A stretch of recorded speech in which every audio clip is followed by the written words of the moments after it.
Right, welcome to the first session of my new campaign. Very exciting and scary. This campaign will be set on the continent of Taldori in the world of Exandria, which of course you're very familiar about, Tom. And obviously, Arne, you said you watched the video. If you've got any questions, then now's maybe the time to ask any. But it's pretty simple D&D world to be, as I imagine you can gather from the video. Yeah. But if no questions, then we can jump straight into both Brunk and Zappa's story.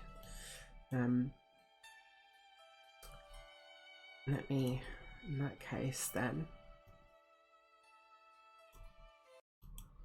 move you over to the first screen.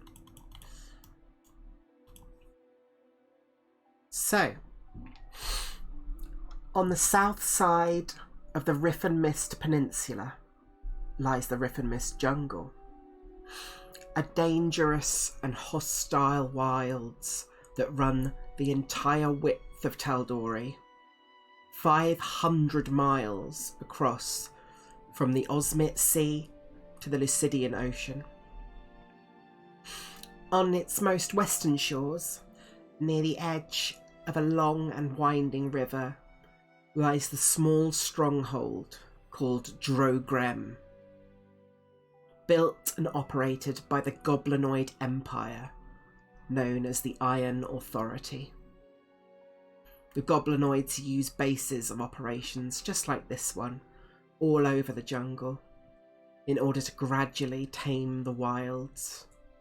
They construct mining operations, capture and train powerful beasts, and harden themselves to achieve their ultimate goal, to grow their army powerful enough so that they may march northwards and conquer the good people of Taldori. You are one of these people. Morning rises, and both of you find yourselves readying each other for a hard day's work. You know that on this day, you are both expected to undertake a mission for Banner Sergeant Dralval Thrash. We'll start with you, Tom. Can you please describe Brunk's physical appearance to me and also describe his morning routine? Yeah, so Brunk's physical appearance is not particularly striking. He has all the telltale signs of his bugbear heritage. He's furry, he's tall, broad-shouldered, with that kind of gorilla-like long arms, long torso, gibbon-esque form. But he's definitely got plenty of signs of his past in the military. There's patches of scar tissue where fur hasn't grown back. There's patches of grey hair. He's not a young bugbear anymore. He can put on a nice smile when he wants to, but a lot of the time his expression is one of kind of a dour readiness, I guess I'd describe it as. He's all his time in the military has kind of made him a little bit, not twitchy, but ready to act when he needs to. And also the things he's seen has given him a bit of a pessimistic outlook in some ways. His morning routine, again, would be heavily influenced by his time as a soldier. Very disciplined and regulated. He would wake, he would assure himself that his arms and armor are in good condition and nearby. He'd probably spend a good 10 minutes kind of polishing and making sure that everything is as it should, checking leather straps, checking the edge of his longsword, checking the fit of his shield and everything. Sparse in his eating. I think kind of as he's gotten older, the kind of vigor of youth and the appetite that comes with it has faded somewhat. But even with his patchy, kind of rugged look, he does have some pride in his appearance. Again, perhaps an echo of the military background. So I think he has like a bone comb that he will put through some of his fur around his face, get rid of some of the pillow fur sticking out off to the sides, and get himself ready for the day. Awesome. A word you mentioned many times in there is military, and this stronghold is very much a militaristic stronghold, much like most places in the Empire of the Iron Authority. This place is very much an outpost, but around you within this settlement, you'd see houses built for lodgings, but very much built bunk houses. This is designed to fill numbers and ensure obedience. You would also know that within the Iron Authority, you both are very much lesser citizens, at least considered by those higher up in the Authority. The Hobgoblins, the other of the three goblinoid races, are considered the stronger and better rulers of the Authority, and you would find yourselves, as we look over Brunk's routine in the morning as he gets himself ready, that bone comb as you described going through hair, the camera sort of pans down the bunkhouse. I imagine seeing many other bugbears in similar situations. And then outside the more militaristic places, the bugbears definitely used as frontline soldiers. We see the goblins, who are not best known for their martial prowess usually, but more familiar being used for their brains or their ability to be small and sneaky, and often resigned to doing very much menial work throughout the Empire. And here is no different as we move over to a much taller bunkhouse within this stronghold, full of different goblin slaves who get very little sleep a night, I imagine. I imagine only a few hours a night before they're expected up in the morning, before the bugbears themselves, or definitely before the hobgoblins. The goblins are certainly the earliest to rise, and the first to see the first bits of sunlight shine as the sun rises and illuminates the stronghold itself. And it is here we find your character, Anya. Would you like to describe both Zappa's appearance and what he is doing this morning? What is his morning routine? Yeah, so can you hear me? I can indeed. Sorry, Tom was looking at me like he couldn't. Sorry. He is a sort of old and grizzled, well, not old, but certainly not young, grizzled goblin figure. With his green skin and very pointy ears and lots of bags under his eyes. He's usually a bit sort of rumpled but proud. You'd know he was, well, his clothes aren't of kind of superlative quality, but they're always well maintained and darned and patched, etc. There's never any stains, etc. But his morning routine, so his family have worked for Brunk's family for a very long time. Formerly, well, I know Tom wasn't hugely comfortable with the idea, so I'll talk about that with him, but maybe generations back maybe enslaved to the family, and then ever since they've all been freed, it's like a bred into them kind of feeling of duty. So he's very committed to Brunk, and even though Brunk probably treats him kind of like a friend, he's still a bit like, yes, master, etc.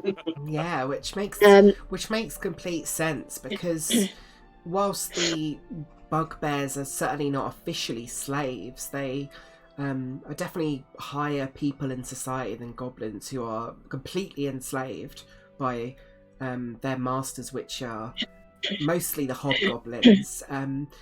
It's quite probably, like we said, I think maybe if we want to discuss how your comfortability with that backstory, Tom.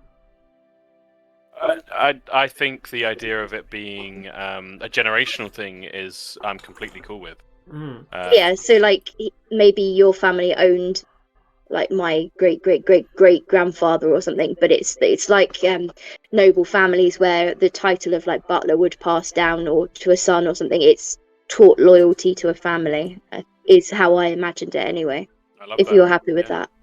So sorry, go on. I haven't actually discussed it with you in terms of Brunk and his kind of awareness of what Zappa would do for him, but I imagine him kind of essentially being like Merlin in that old TV show, where he'd be like Brunk would wake up in the morning and there'd be like clean shirts, so either he could be like, Zappa, you don't need to do that, or he could just be like, oh hey, clean shirts, they disappear, kind of thing. I think yeah, I really like this, and I think the way Brunk is, he wouldn't think too much about it, and would probably take it a little bit for granted in the moment, like as he's just because that's what he's used to. Yeah. So he'd just be like, "There's the shirts. That's where they always are. Put my shirt on." That's good, because I thought that might be a similar thing. So it's good that we agree on that you were okay with that. But I thought I'd ask you before I said it. Yeah. So he'd probably be there, like polishing some armor or mending a hole in a boot, or that kind of thing, and probably feeling ever so slightly dejected that he's not really getting any recognition for it, maybe, but knowing he's doing it for the. I'm sorry, Tom. What's Brunk's surname? I've completely forgotten. I've forgotten as well. Oh, okay, well, that's good. I was going to suggest something, and this goes into a broader discussion of how I want to run this campaign in terms of lore and the world, because Exandria is obviously an established lore and world, and this is why I got you to watch the video, because I want you to have some idea of the story, but I do want to be very flexible with lore, because Tal'Dorei, whilst there is a campaign guide and lore, a lot of it's fairly bare bones, and there's not a big long history of the Iron Authority, or at least even if there was, I don't care enough so much to make it this like 100% this is canon, and I have to sit. So I very much think, as an example, I think talking here about how I said hobgoblins are very much high society, I really like the idea that generations ago, well, perhaps bugbears were in higher society and held their own slaves, and then something happened, and now the hobgoblins are on top. So this generational thing between you two is almost, once the bugbears were on top of the 3 goblinoid tribes, now they're no longer. So that's, I think, a cool dynamic in itself, and I want throughout this campaign there to be little things like that where and this is part of the reason why I wanted to hold these sort of solo sessions, so we can start laying the little foundational things like that. Hell yeah. So very much I love that. I really like to imagine like Brunk and Zappa getting on really well, and Brunk very much being he considers Zappa a close friend. I mean, to some extent they probably grew up together a bit. But I can imagine like Brunk's grandfather is just like, "You're much too familiar with that goblin boy," kind of thing, because it's generational. Yeah, 100%. I really like that. And I forgot what I was going to say now. Sorry. I was going to make a point. No, it's fine. I forgot it even before you started talking. Regardless, I think with the like I said, I really like the idea of us being able to, you guys being able to put little things into the lore and stuff like that makes you feel like you've got more control over this world. I don't want it to just me be this grand master who has complete say. I want us to build this world up together in our own little way. I love that. So with that in mind, and Zappa's introduction, I think Zappa would very much likely, I imagine, be heading to Brunk before Brunk's even really had a chance to finish his morning routine. Would you agree, Anya? Yeah, definitely. I think he'd have got up, had breakfast, made that's my character. Made Brunk's breakfast, and it would have just been on the table there, waiting for him. And he'd be like, like "Oh, great." that. I really like the idea. So, in my eyes, that Zappa is on one side of the compound with the goblins maybe on this left side, and Brunk is on the right side of the more militaristic part of things. So I'm imagining, if to correct me if I'm wrong, Anya, that Zappa's perhaps holding a the food would be very shit here. Probably a bowl of sort of slop, whatever you really can find. And I imagine him sort of carrying it throughout the courtyard, across the courtyard to the bugbear quarters to find Brunk to deliver him his sort of breakfast during his morning routine before he starts the sort of militaristic exercises of the day. Yeah, if Tom's happy with that idea of Zappa doing that, then yeah, definitely. I love it. I can see it really clearly in my mind.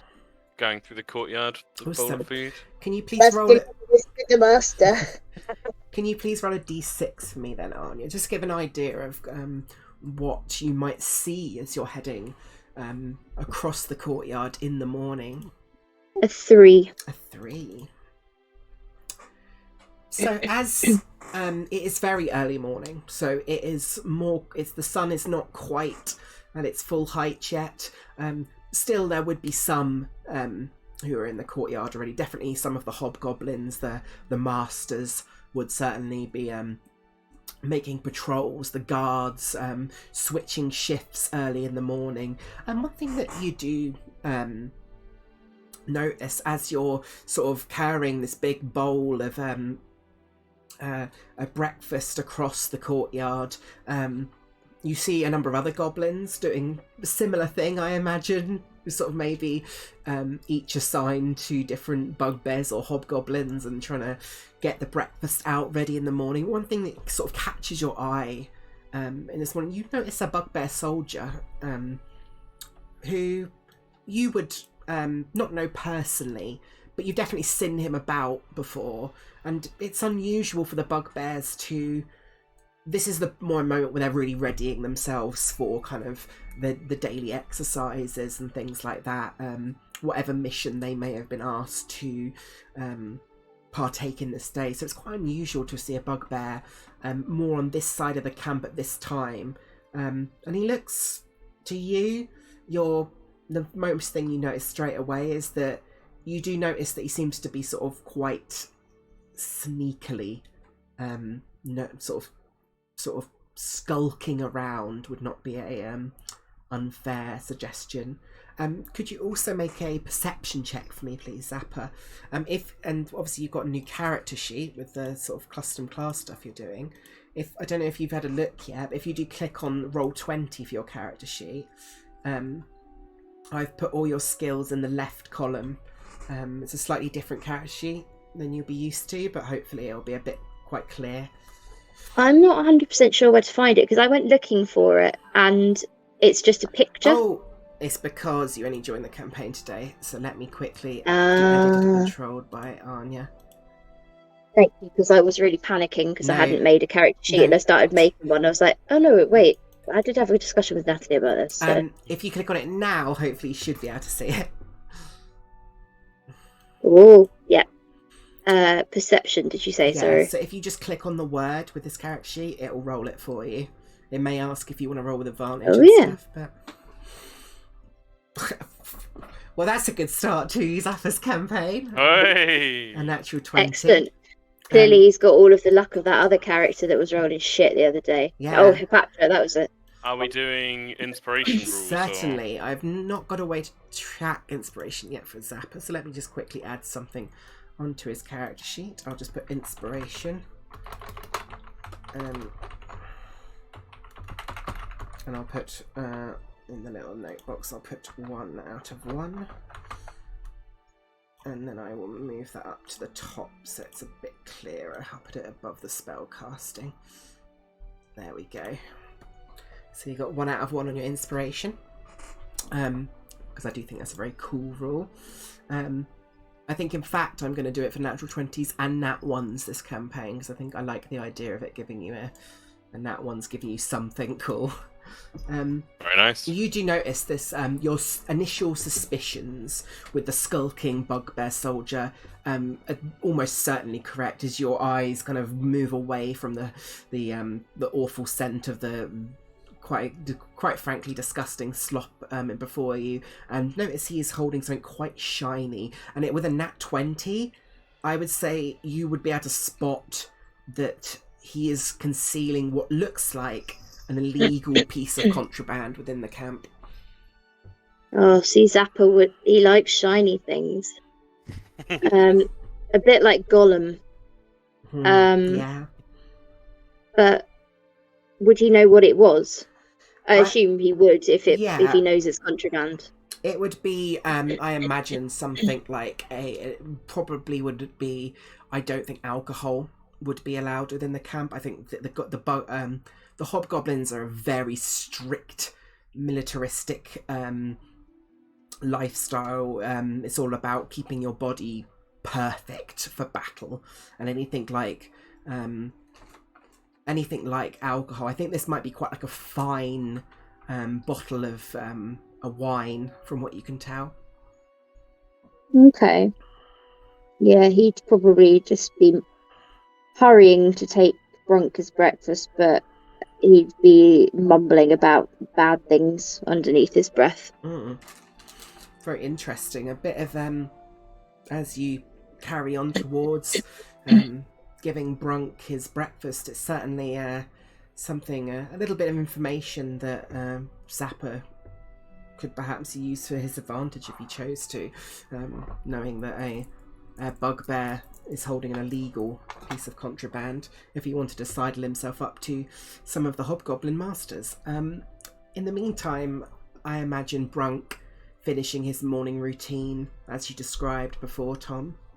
And it's not long before you see the light of day that pushes open your door, as there is one goblin that immediately comes in rushing to a different bugbear within your troop, giving him his big bowl of slop that he kind of angrily kind of takes and just slurps it down before sort of slamming the plate on the floor, and the goblin kind of looks down like, oh god, seeing this smashed bowl on the floor, and just starts kind of sweeping the bits together.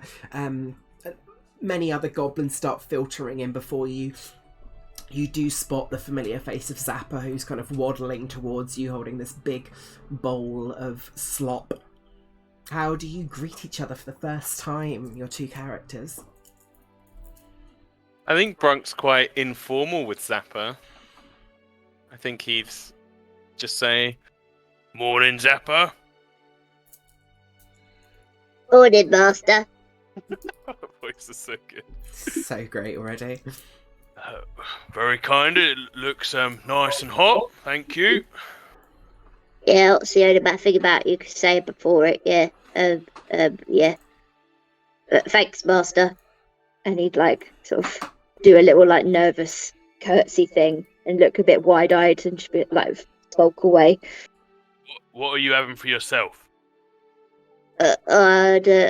I had the slop as well, but not the good slop like what you've got. I had the bad slop. I only have a really small bowl as well. Well, some of us, and he'd give a big glare at the bugbear who smashed his bowl on the ground. like to waste useful resources like bowls and slop, so maybe Ooh. you better take the good slop in the future, Zapper. This is a great time for a little sort of social check, I think. Please make an intimidation check for me.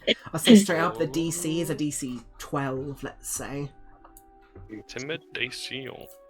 That's alright, Master. I'll make another bowl once I finish washing your underpants.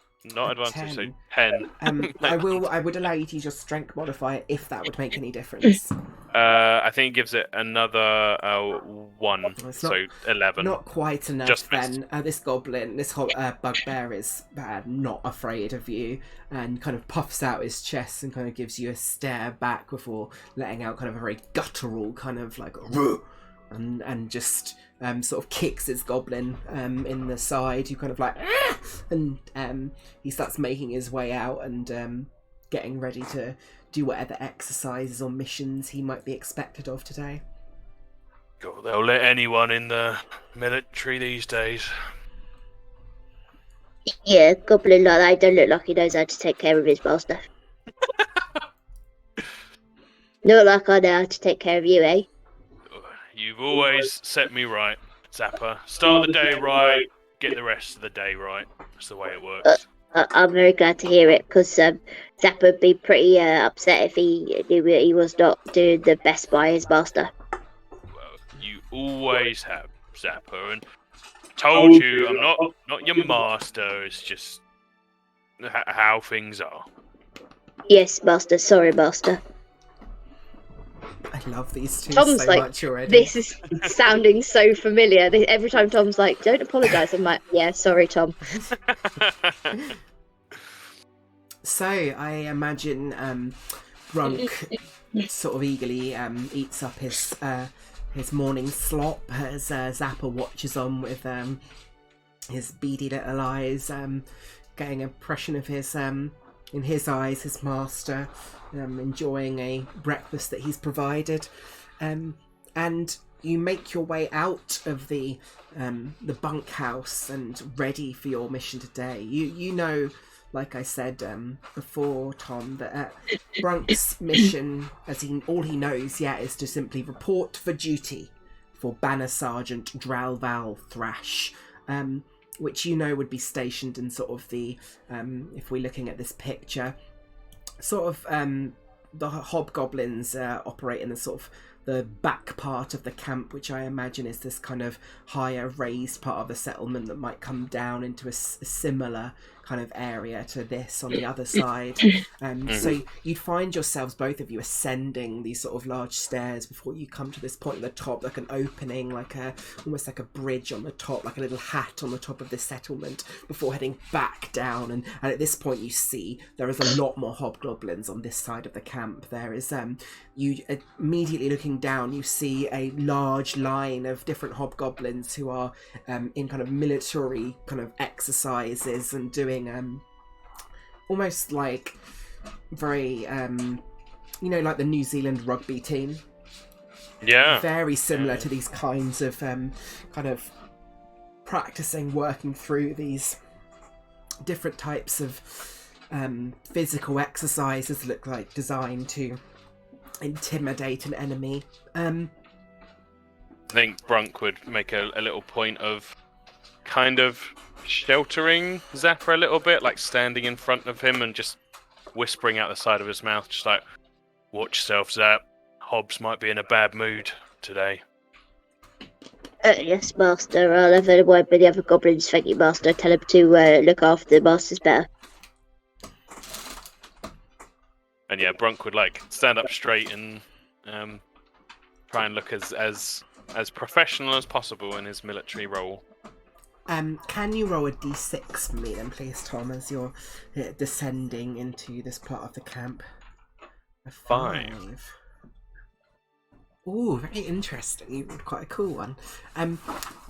As you are approaching sort of down into the thing, you see sort of out of the side, there's on the stairway down, there's this like kind of little kind of outhouses that are used for kind of like watch posts, and they have ladders going up and sort of lookout towers from the centre that gives like a very kind of binocular-esque view of the entire jungle around, usually manned by bugbears, but in this case you see a little goblin kind of climbs down and kind of pokes his head out, and you would both recognise him. This little goblin has probably about 3 or 2 fingers on each hand. He still has his thumbs. He's something of a tinkerer, much like yourself, Zappa, but he is very much specifically known for making unusual weapons, and often failing with them. He's not known as the best tinkerer within the camp. You would know him as he's a goblin named Slabs. And he kind of rushes up towards you and he says, "All right, Brunker, and you, Zapper. How goes your morning, Master Brunk?" Oh, it's going rather lovely, thanks to Zappa here. What's up, Slabs? You look a bit agitated. Well, I was going to see the Hobbs, but well, I've been trying to convince some of the other bugbears to see if they wanted to try my latest creation. oh, Okay. Well, hold would on, you be open? Just a to, moment. And he sort of reaches down into a little bag and he kind of he drops this kind of like sort of for him like a suitcase style, like or like a gym bag sort of, and it's like a heavy kind of douche on the floor. And he's like and he sort of pulls it open, pulls the sort of tassels open, and he barely manages to lift this big flail out of the bag. And he says, what do you think? What do you think, Master Brunk? Brunk like strokes his chin in a very trying to show like he understands this stuff. It's like, yeah, it's quite big. Zappa, what do you think? Zappa, what is your investigation score? What your Great question. I believe it's a +6 if I'm not mistaken, which is pretty fucking good. Yeah, +6. +6. You don't even have to make a check. You're smart enough in these kind of things with your tinkering. The instinct recognises the flail, obviously, but you see that he's modified it in a way where it's got a much longer range of 10 feet, and it looks like he's sort of put extra spikes into the top of the ball, so it looks like it would do more damage. However, you do get the sense that this weapon is pretty unwieldy. In terms of mechanics, this is a flail with a 10-foot range and then does an extra d4 damage on hit. However, each time you attack with it and score a natural 1, the weapon will break and deal the damage to you instead of your enemy. And each time you attack with it, similar to the sort of homebrew system of the wild magic sorcerer, that critical fail chance increases by 1 each time it's attacked with. You can spend 10 minutes fixing the weapon outside of combat to reset this amount.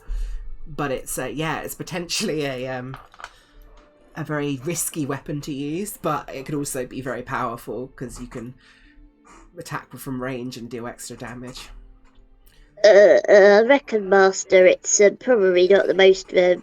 Well, I mean, it's up to you. I wouldn't want to tell Master what to think, but Zappa, he thinks that it's probably pretty good. Right, hurt the enemies a bit more because it's got the extra spikes on it, but because it's so long, it's probably a bit more likely to maybe get a bit tangled up and hurt Master. I see. I see that Zappa's got good eyes once again for my little creations. Well, it sounds interesting, Slabs. If you wanted, I would be happy to take it along with me. Maybe give it some some testing out in the field, or Oh, that'd if be you just want exactly perfect. That's what I want, someone to give it a little test run and report back with your findings. lovely. I'm happy to do it. Have you got a name for your instrument? Zappa may say something, please, Master. Maybe if you're going to try it out, don't maybe use it when you're not already quite hurt, because I think that might not do Master very much good. All right, duly noted, Zappa. Thank you. I will use it only when I'm feeling whole and hearty. Well, I would like to call it the flailinator. Right.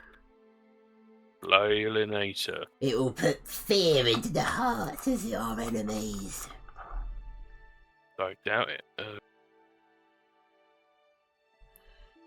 What does a flail have? Flail's 1d8, right? It is. So this would have 10-foot range, and it would do an extra d4 of the same damage on top. And an extra d1. If you put as a custom item, I can add it in between sessions if that's easier for you. It's fine. I've got it all. I'm already immediately converted to these character sheets. Yeah, they are a lot better. Boop. And obviously, make a I think that note should of- work. Let's give it a little spin. So Yeah. that it's got reach. Very nice. It's got the extra d4 there. 7 damage. You hit it into the side of this fence, which does get a few views, and the Slabs is immediately very excited in his Yes, yes! Very nice. He holds up his hand to the people that have been disturbed by it. It's like, sorry. This is really nice, Slabs. It's got a good heft to it, and with the old bugbear reach, and he like almost like a fishing rod pose, like stretches his arm out. Can hit people from pretty far away. It's nice. Yeah, so Slabs sort of excitedly wishes you luck with the flailinator before kind of heading back in the direction you came from, and you head further down into the town centre. Let me change the music up slightly. Let's go with, I reckon... Master, Yes, Zap. Zappa would have thought of a much better name than that. Oh, I'm all ears, Zap. Now we're away from Slabs. He can get a bit Well, possessive. he hasn't come up with anything yet, but Zappa would definitely have come up with a better name than that. Oh, well, if it comes to you, Zap, I'll always take your word over. But you know, Zappa's creations are much better than Slabs' creations, yeah. Well, of course, Zappa. Because Zappa is much better artificer than Slabs is. He's much more reliable. He's quite chaotic, isn't he? Slabs is. Yeah, Zappa really doesn't want to see Master get hurt because of Slabs being a stupid artificer. I'll be careful, don't you worry. And if it starts giving me trouble, we'll chuck it away. Slabs doesn't have to know one way or the other. Yeah, we tend a bit broke. We could throw it away now if you like. I'll give it a little go. I like the spikes, and it lets me hit really far away, Zap. It's quite useful, but the moment it gives me problems, we'll chuck it out. Zappa would look a little bit like dejected and just like that this time. Vaguely combative, and just be like, okay, alright, Master, whatever Master says. I always appreciate your input, Zap. And he would put his big bugbear fist down in a little fist bump motion towards Zappa. Zappa's an idiot, so he would like headbutt it, like straight into the face. Oh, nice. Get yourself worked up for the mission. I like it. Well, I thought I'd save you the trouble, Master. I thought Zappa thought he would save you the trouble, Master. Well, no, Zap. I wanted, and then he'd do a fist bump with himself. Then you just see Zappa do it back. Perfect example of intelligence versus wisdom. Don't worry, Zap. We'll figure it out. That's basically you and me, Tom. Brunk's got -1 intelligence modifier, but +2 wisdom. Amazing. And I imagine Zappa, as an artificer, has got some intelligence? Yeah, but not a lot of wisdom. Yeah! It's like Perfect me. team. Tom's like really great at everything, and then I come along and I'm like, oh yes, and this is about the influence of Artemisia Gentileschi on women in art, etc. And then I'm like, how do you boil rice? I love it. It's great. Perfect characters. So, you, as you're trying to figure out your fist bump techniques, you do head into the hobgoblin sort of section of Drogrem, and let's do a check for Zappa to see if he would definitely recognise this figure. So quickly do a intelligence check. So if you click on just where it says intelligence on that sheet, it should just roll it for you.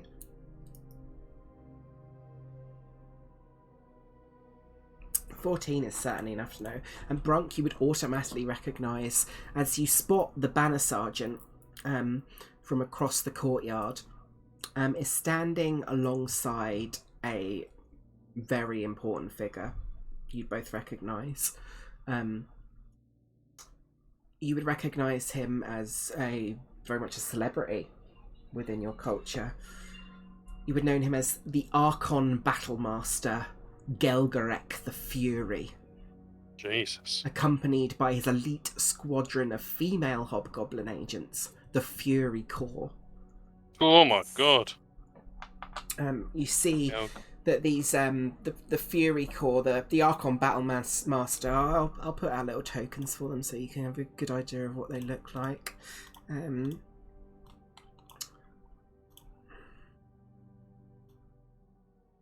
Boom, and let's pop out a Fury Corps sister. Boom. You see all the Fury Corps sisters are completely masked with these huge kind of horns coming off their head with like very like black armour on, made of steel, whilst the Archon Battlemaster himself has got huge black, like carved with red markings across like plate mail. Standing next to, ironically, the banner sergeant that you are expected to go talk to. Yeah, Brunk's back would straighten even more if it could. And he's just like, oh my god, Zap, that's the Archon Battlemaster. Yes, Master. Zappa did recognise him. He's your hero, is he not? He is Master's hero. Sorry, I'm really not getting used to referring to myself and you in the third person. It's really confusing to me. I feel like Durdles. He absolutely is. His tactics at the Battle of the Red Peaks was just unbelievable. That's going in the law Yeah. notes.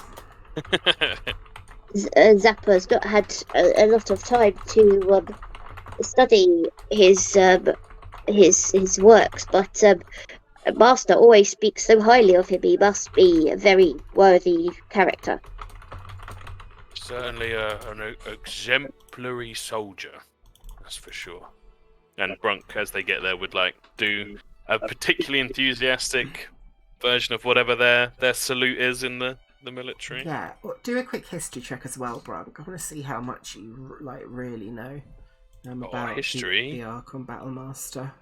Easy peasy. 11. 11 is a good. I think 10 was probably the DC for this, based on the fact that bugbears would just know this guy and speak with fear and respect. He's a legend. He's very much worked his way from humble beginnings that were broken in skirmishes with the people of Taldori. He forged his legacy with a no mercy, no remorse, and violent determination type of attitude. He's widely considered like the strongest hobgoblin in all the Iron Authority, only rivaled by Emperor Tazjar himself. And you would know as well with 11 that his the Fury Corps are particularly feared throughout the Empire because they're very much like assassins, and they're some of the most feared sort of people beyond the Iron Authority Empire as well. But as you move up and you salute the Banner Sergeant, sort of seems to be in conversation and finishes with the Archon Battle Master and then salutes you as you begin to approach. And the Archon Battle Master and the Fury Corps seem to sort of move off away from you towards kind of like a central building that looks like where the sort of the highest command level would go. And the Banner Sergeant greets you. Soldiers and slave. Are you Sergeant? Are you ready for your assignment? We are fully prepared and ready for whatever assignment is assigned, sir. Very good. You are ordered to proceed into the Riffinmist jungle and deliver a shipment of mining tools to one of our mining outposts. And he would bring out a map and sort of point you to the location of where this mining outpost is. From the map, you could see it's about like a day's travel away. You'd be familiar enough with the immediate area. Okay. You may bring 2 hirelings with you. Goblins. You may take your choice. Needs to be delivered by the end of the day. And you must complete this alone. Understood, Banner Sergeant. Is it me plus 2 goblins? Or me and Zap? You and plus 2 the goblins? slave and 2 others if you choose. Right, got it. Make sure you yourself are ready. You should know how dangerous the wilds are. Of course, Banner Sergeant. So will we be making use of any pack animal or transport vehicle, sir? Or will I be carrying said tools? We have cattle ready to transport. Be out the front gate in 2 hours. Sergeant? He would salute again. He just nods towards you, and you have your orders. As he goes about his duties and goes to see another bugbear and kind of shouts some command at him, and sort of looks over at a goblin who kind of turns away in kind of fear as he continues to hammer on some kind of construction that's going on behind him. Yeah. So at this point, you've got your mission. You've got 2 hours to prepare for it. There's a number of ways you could prepare for it, really. If you chose, you could spend those 2 hours preparing yourselves in terms of training, which might give you some like a point of inspiration, maybe, or something like that. We can sort of improvise. You would also know that there, in the section where your bunks were, there is a sort of a local kind of store that's run by a female goblin named Slagatha. She would sell sort of anything on the like adventuring gear table at quite a cheap cost as well. You'd all have sort of 10 gold pieces to buy anything with. Brunk's first port of call would be turning straight, once they're out of earshot of the sergeant, turning straight to Zappa and just saying, well, I don't know who to ask, Zap. What goblins should... Got 2 more we could take with us. Who do you reckon would be worth taking? See, this is the trouble. Because Anya only knows of one, and that is slabs. Well, Um, this is a section I've prepared for, Oh. and Thank goodness for that. we are going to create some NPCs together based off the tables in the Dungeon Master's Guide, because I thought it would be a fun way of filling out some characters in this world. Very cool. So, Anya, could you please start? Since Bronca's addressed you, could you please start by rolling me a d20? Maybe. 12. 12.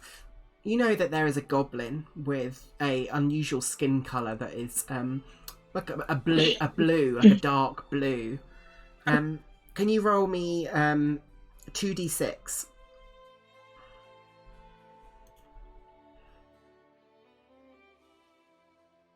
A 3 and a 4. 3 and a 4. You know this goblin is quite hardy, quite strong,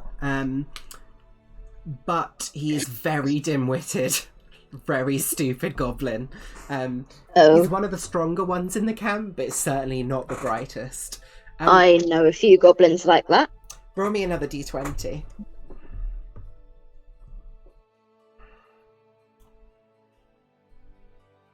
Six. 6. He is often found. Not that there would be. There might be. Ooh, re-roll that one. I'm not sure that there would be any children in this camp, so it doesn't make much sense. 13. Oh, perfect. He is very well known for participating in illegal drinking games and being very fucking good at them. This is a different goblin. This is the same goblin.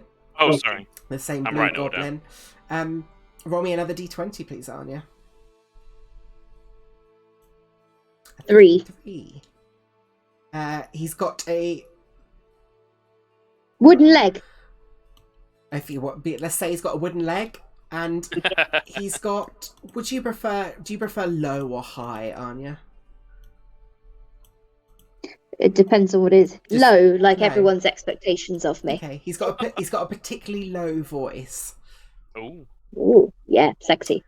And Sexy goblin boy. let's roll one more, and it's a d12. Oh. 3. A 3. He's quite a blustering person. So that is one goblin. We will, if you'd like to make up a name, you certainly can. Otherwise, I can pull one from a fantasy name generator. I don't know a huge amount about goblin naming conventions, so I'm gonna say just make one up. Okay. My head went, Charles. That's not an appropriate goblin name. We got surely something about the wooden Well- leg. Peg. Stubbs. Stubbs. Perfect. We have Stubbs the goblin. If you'd like to write that all down for me, Tom, and I absolutely have it all down. perfect. If you'd like to, With a Z, Tom. Oh, it's already there. Would you like a second Z? Yeah, treat me. Go on. And would you like it to be a Z at the start? Would you like him to be Stubbs? No, let's not over the pudding. so let's pop Stubbs, who is I'm gonna copy a character sheet for him. So let's duplicate the goblin, and then that's. So here, Stubbs, the extra Z, and Oh yeah. we will give. I'll give him a I've bit just extra realised- HP because of his. I knew I did that voice quite often, and I've suddenly remembered who it is. I just looked at the football score, and I'm suddenly like, oh, it's Harry Kane. It's my Harry Kane voice. Amazing. Perfect. So I'll pop. Oh yeah, him I'm Harry Kane. in here. Oh wait, no, baby, it's not. And I will give you both control and the editability of Stubbs. Stubbs. Yeah. Oh, yeah, there Stubbs. he is. And then we'll create a second NPC. Hell yeah. So I'm ready. can I get another D20 from you, Anya, please? Maybe. 19. A 19. Fucking great. This goblin is exceptionally beautiful. Is it a boy goblin or a girl goblin? Which would you prefer? What do Can you... I roll for it? Exactly, 100%. 1, 2. Can I do? Well, I was going to say evens girl, odds boy. Perfect. Let's do that. What kind of dice would you like me to roll? Let's go a D4. D4. Oh, it's a girl. A girl. It's a lady goblin. Exceptionally It's a beautiful. goblinda. A goblinda. Oh my god, that should be her name. Goblinda. That is her name now. Incredible. Roll me 2d6. We'll see what she's good at and what she's bad at. 3 and 5. She's very wise.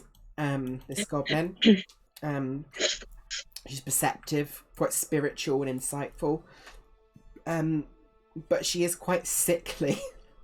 Oh. So she does have a bit of extra. I'm going to raise her passive perception, but she will get a little bit of a dent to her HP. I imagine her like a pale, frail, but very yes, sort of shimmery, fey, pretty kind of thing. Roll me a. I was just imagining Tilly. Because she's very small and very perceptive and spiritual and all that, but not that sickly. Anyway, sorry, go on, Natalie. Roll me another d20, please. 2. 2. Wooden boob. You would know that this particular goblinda, she's actually fairly well read in terms of other languages. She's quite good at one thing she is known for doing on missions is accompanying bugbears or hobgoblins who are trying to infiltrate kind of further into the Taldori Republic. And she can, because she can speak multiple languages, she can kind of listen in and sort of play like a sort of tactical kind of spy role. A honey trap. Finally, let's roll Goblinda. a d20 and Glorious spy. another d20 and then a d12 for me, please. A d20 is a 4, and d12 is also 4.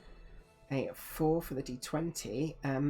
She speaks in an unusually formal manner. She's very quite posh for a goblin.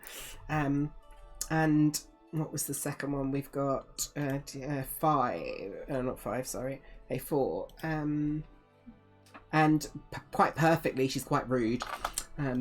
So we've got quite a posh goblinda who is a bit sickly. So I'm going to give her only 5 HP. I imagine her perfectly. But she's got haughty. Very good passive perception of 16, which is very good. Perfect. So I'll move her up here as well and give you guys control and permission of them. Let's put all players and all players. We're about to get knocked out of the World Cup. Sorry if anybody cares, by the way. I have literally not followed any of it. I'm It's glad we're getting knocked out. Currently 2-1 to France at 88 minutes. Oh, joys. Oh, why did both my countries have to get knocked out in like 2 days? It's not fair. Well, so Sorry. I imagine Zappa would communicate these two particular goblins to that might be of use to Brunk. Yeah, probably. I'm very keen to have these two instead of Slabs, to be honest. Slabs feels like a Well, liability. that's a shame. To be fair, I'm gonna put this out there. This is why I wanted to know about. Not that it mattered, but I was gonna make it this way either way. That Zappa, that's my character. Sorry, I completely forgot that. I really was searching.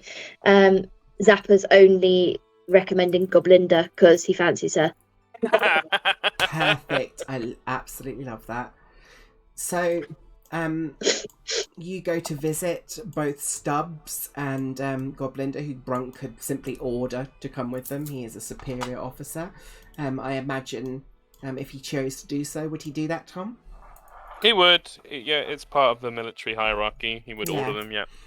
So Stubbs would be very much like, Absolutely, boss. Whilst Goblinda would be like, ugh, if I must.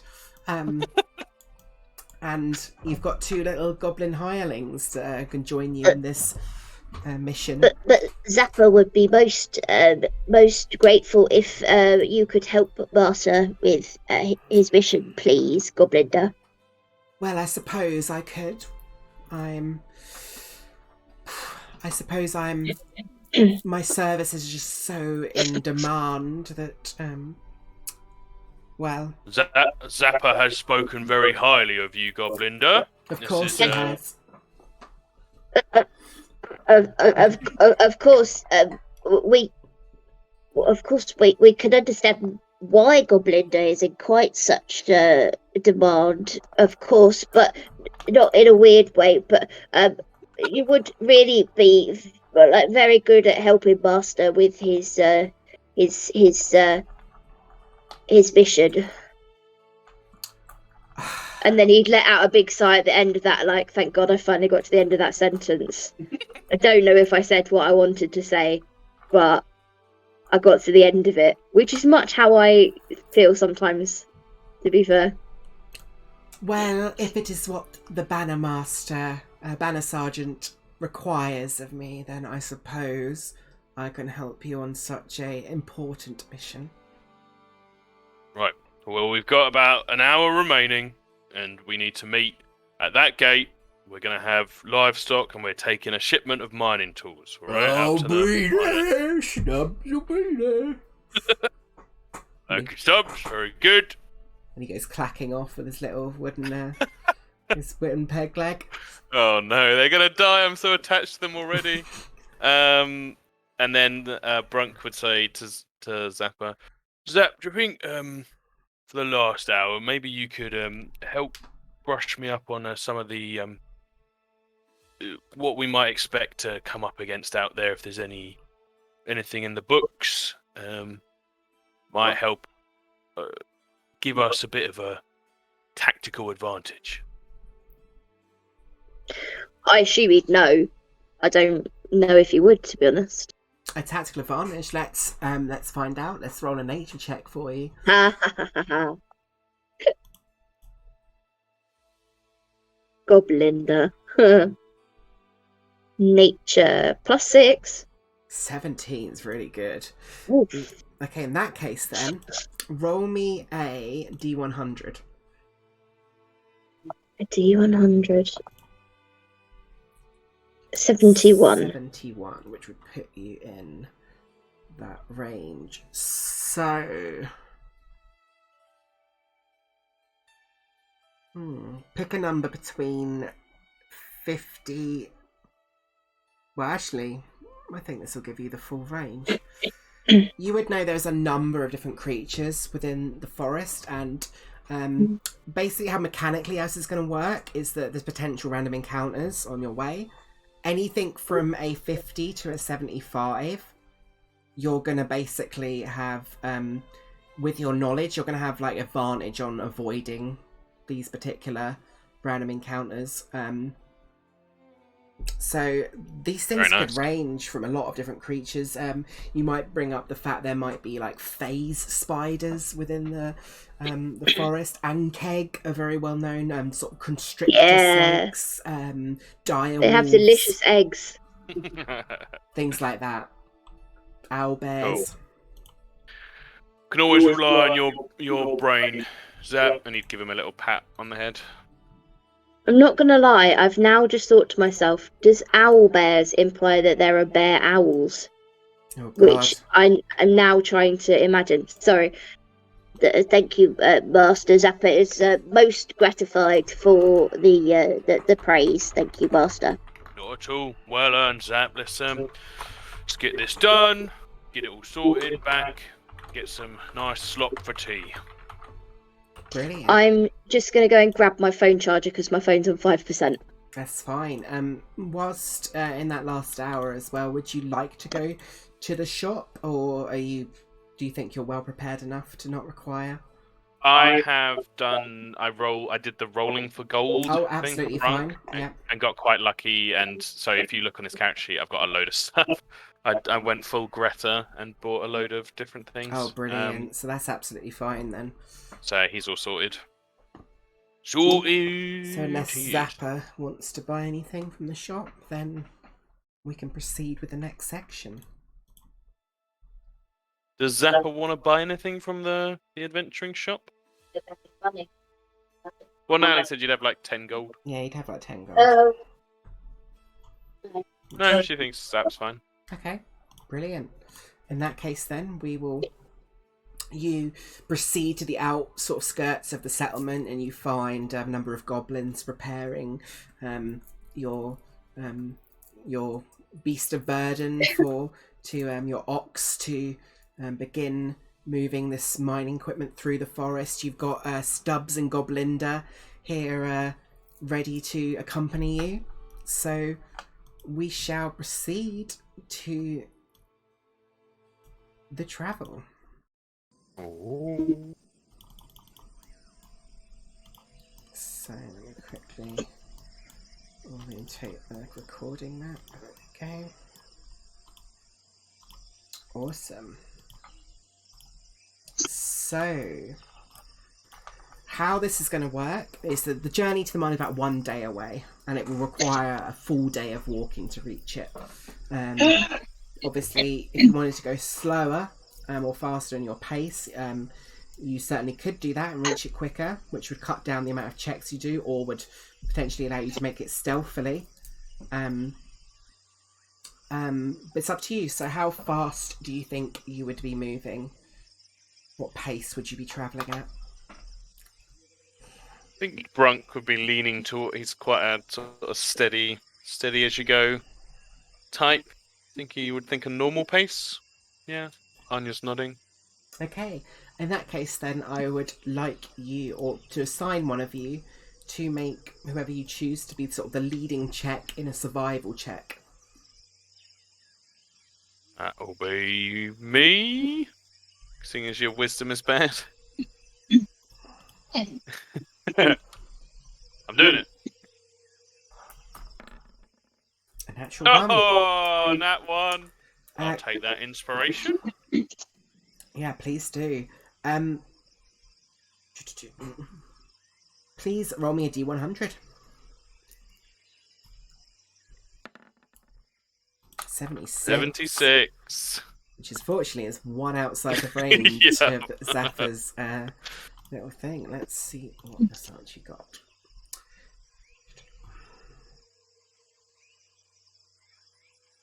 Interesting.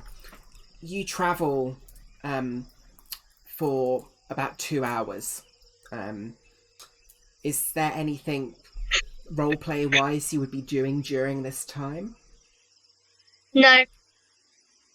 I think for Brunk, it's not a roleplay conversation, but you would just see him throughout the journey. He's very much a team-oriented person. He'd be checking on everyone. Mm. You'd see him like pointing out with his spear the way to go, and like clearing the path in the front. He takes his work very seriously. So yeah, no particular conversations, but Brunk is a team-oriented leader. As you're sort of guiding the group through the sort of heavy jungle, I imagine Brunk kind of at the front. What weapon does Brunk sort of specialise in? He's got the flailinator stuck in his belt, Yeah. but he would, as they're travelling along, have his shield on his left arm, and which I imagine is just a big circular, probably wooden shield with some metal bracing, and then a long, well-used and well-trusted spear in his right hand. So in that case, then, and considering he's got those kinds of weaponry, I think maybe that Stubbs might be out front with kind of his scimitar clearing a lot of the foliage away. And as he's cutting through, he kind of cuts down, and then you see immediately, Brunk, his scimitar gets stuck in this like webbing. And he's like cut through a tree, and then it's quite thick and he's like, it's got stuck, and then you see behind there is like this webbing. And looking beyond, you see that you suddenly sort of look up and go, uh-oh, as you see 4 web cocoons hanging from the branches, holding withered carcasses of bugbears and goblins. He would immediately call out to everyone, just be like, "Oh, eyes up! We got nasty spiders nearby. Everybody watch the trees. Look out for movement." Yes, master. If I must. Yeah, you don't see any other signs of spiders beyond this at the moment. How do you want to proceed? Are you going to proceed at a different pace based off of that information? Yeah, maybe go slow for a little while, so we can stealth a bit. Yeah. Sounds good. Yeah. Okay. So, if you both like to make a stealth check for me, I will keep it in mind for any... No. Not really.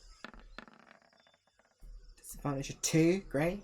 But Zappa's getting a 20, so we'll keep that in mind that in terms of the creature's passive perception. Only 2 of you, it's hard to make a group stealth check, so let's make one more for Stubbs and Goblinda.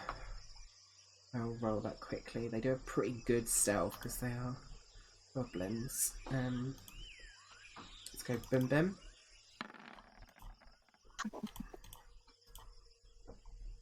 I rolled it to GM, but they got a 22 and a 9, so pretty split pretty evenly. So Right down the middle. very much. But there are no sign of spiders immediately, but you definitely think there might be some nearby. So you might want to be careful going forward as you sort of make sure to be a lot quieter and more perceptive in your movement over the next 2 hours. At the end of the next 2 hours, going to get another survival check from whoever is choosing to lead the survival checks. An 11. 11. Roll me another D100. I also think Brunk is sweating really heavily in the heavy armor and the jungle with the Definitely. fur. It's just like, 100%. oh god. Roll me another D100, please. Yo. 72. Interesting. As you move up ahead into the woods, you do, thanks to you're keeping an eye out for these kinds of creatures. Zappa pointed out dire wolves, giant boars, and you hear a scrap going on up ahead. You hear like a squealing and then some kind of chittering in the distance. Can I have both of you make perception checks, please?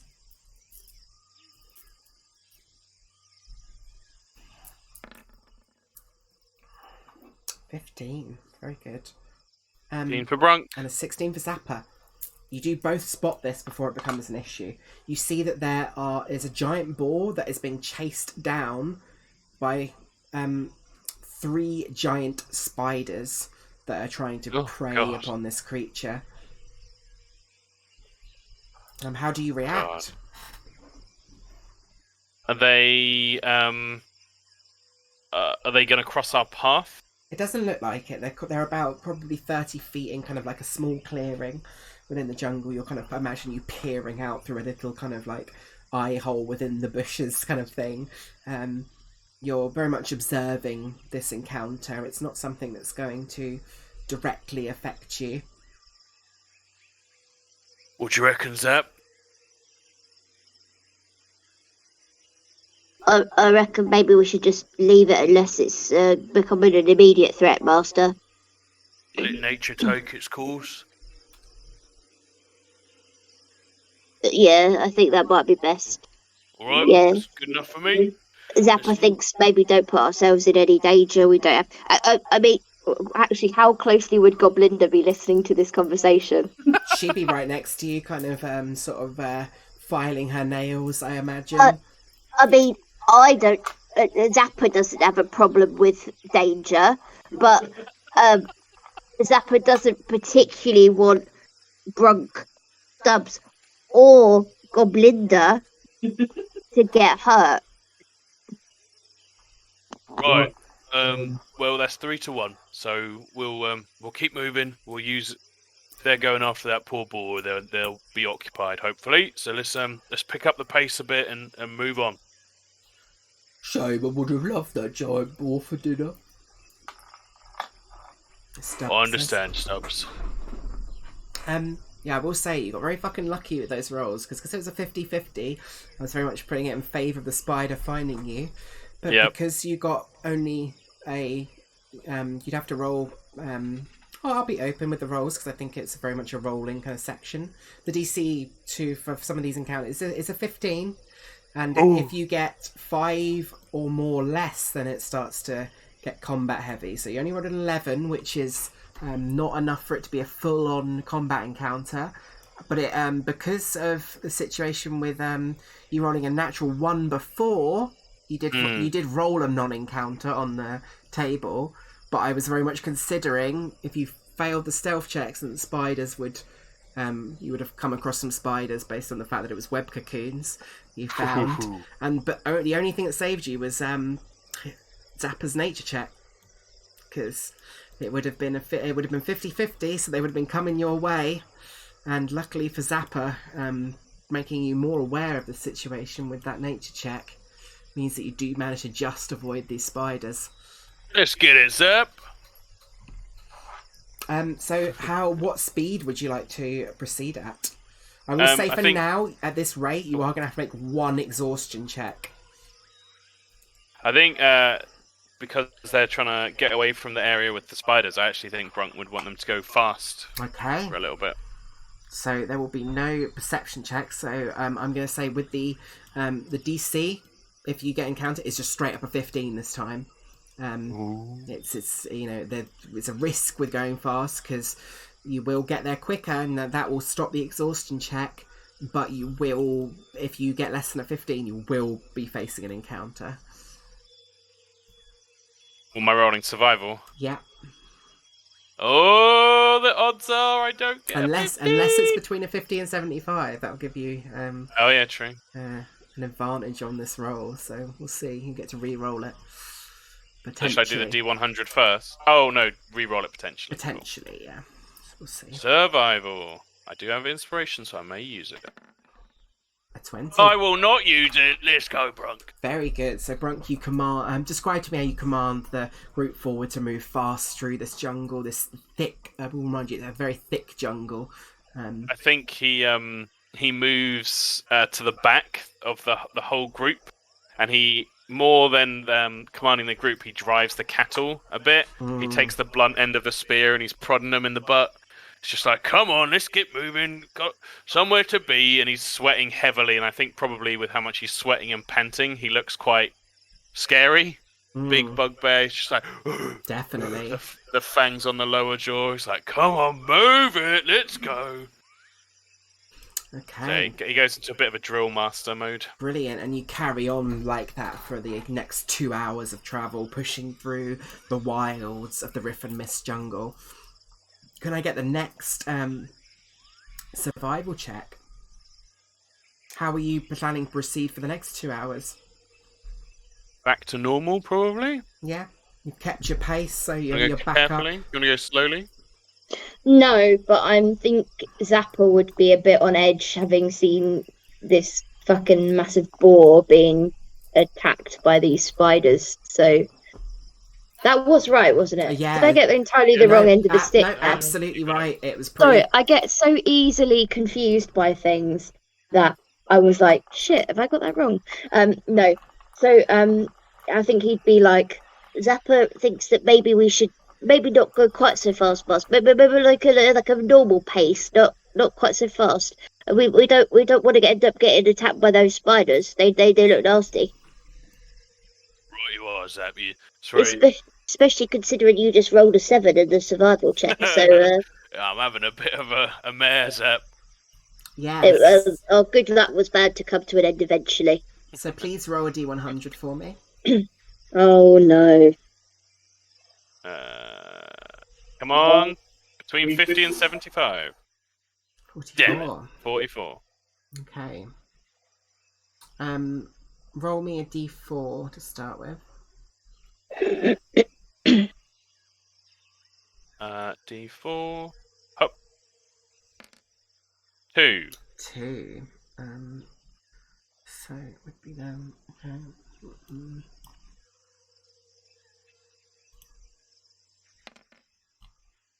Okay.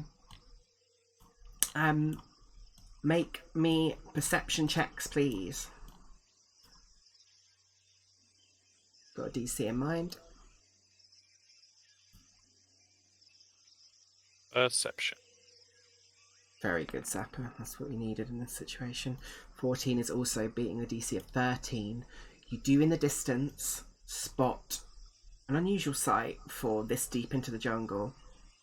A number of different humanoids. They've come south from the Taudori Republic. These look like people perhaps who have come south looking for some kind of maybe treasure hunters in the jungle. They are cutting through different things and they're heading in your direction. What do you do?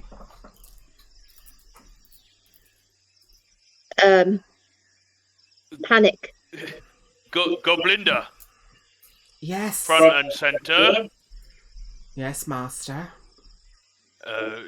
Do you reckon... He kind of points with his spear. These folk, do you think you speak their language? I imagine so. Right, well, you stick by me. We don't want anything to do with them. We're on a mission. But if they're coming across us, we might have to have a word. Just get everything moved on nice and calmly. Okay, I'll do my best. And yeah, he'd bring everything to a halt Mm-hmm. and kind of wait for the group of humanoids to approach. Okay, so slowly you start to notice that as the cutting gets the louder, the chatter of in common. You see there's a number of, at this point you can see the sort of races more clearly. There seems to be mostly humans. There's a couple of tieflings there and it looks like a gnome and a half-elf.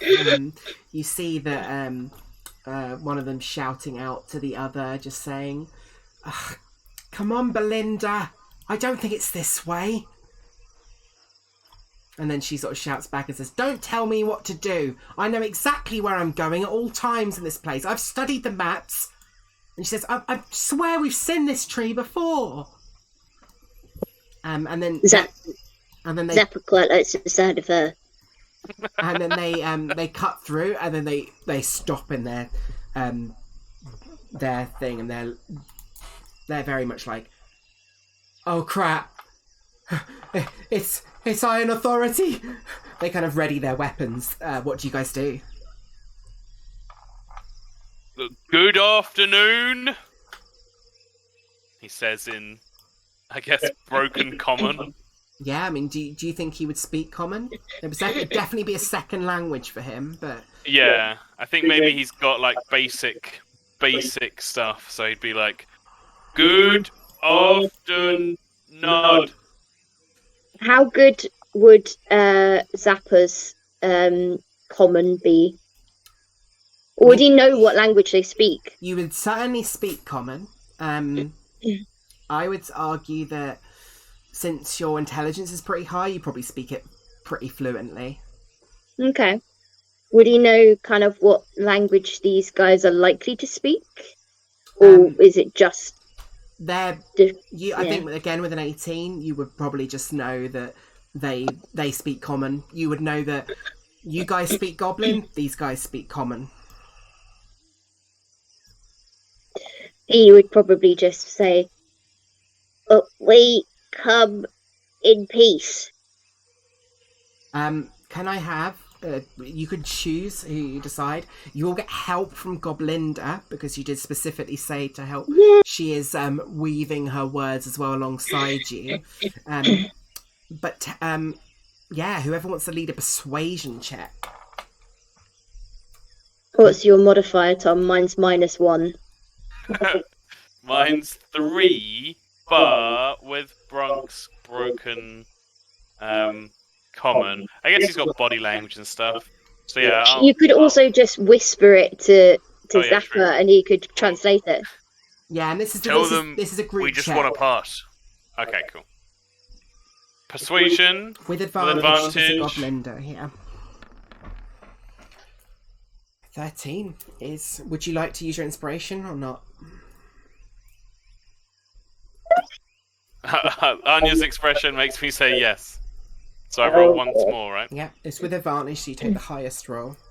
No, don't do it, Tom. Just take whatever Never you've mind. got You get them already. on nat 20s and nat ones. Yeah, but you might need your thingy. Okay. Damn it. That's So fair. 13. 13 is the highest result. As you say that, they do start to lower their weapons slightly. Mm.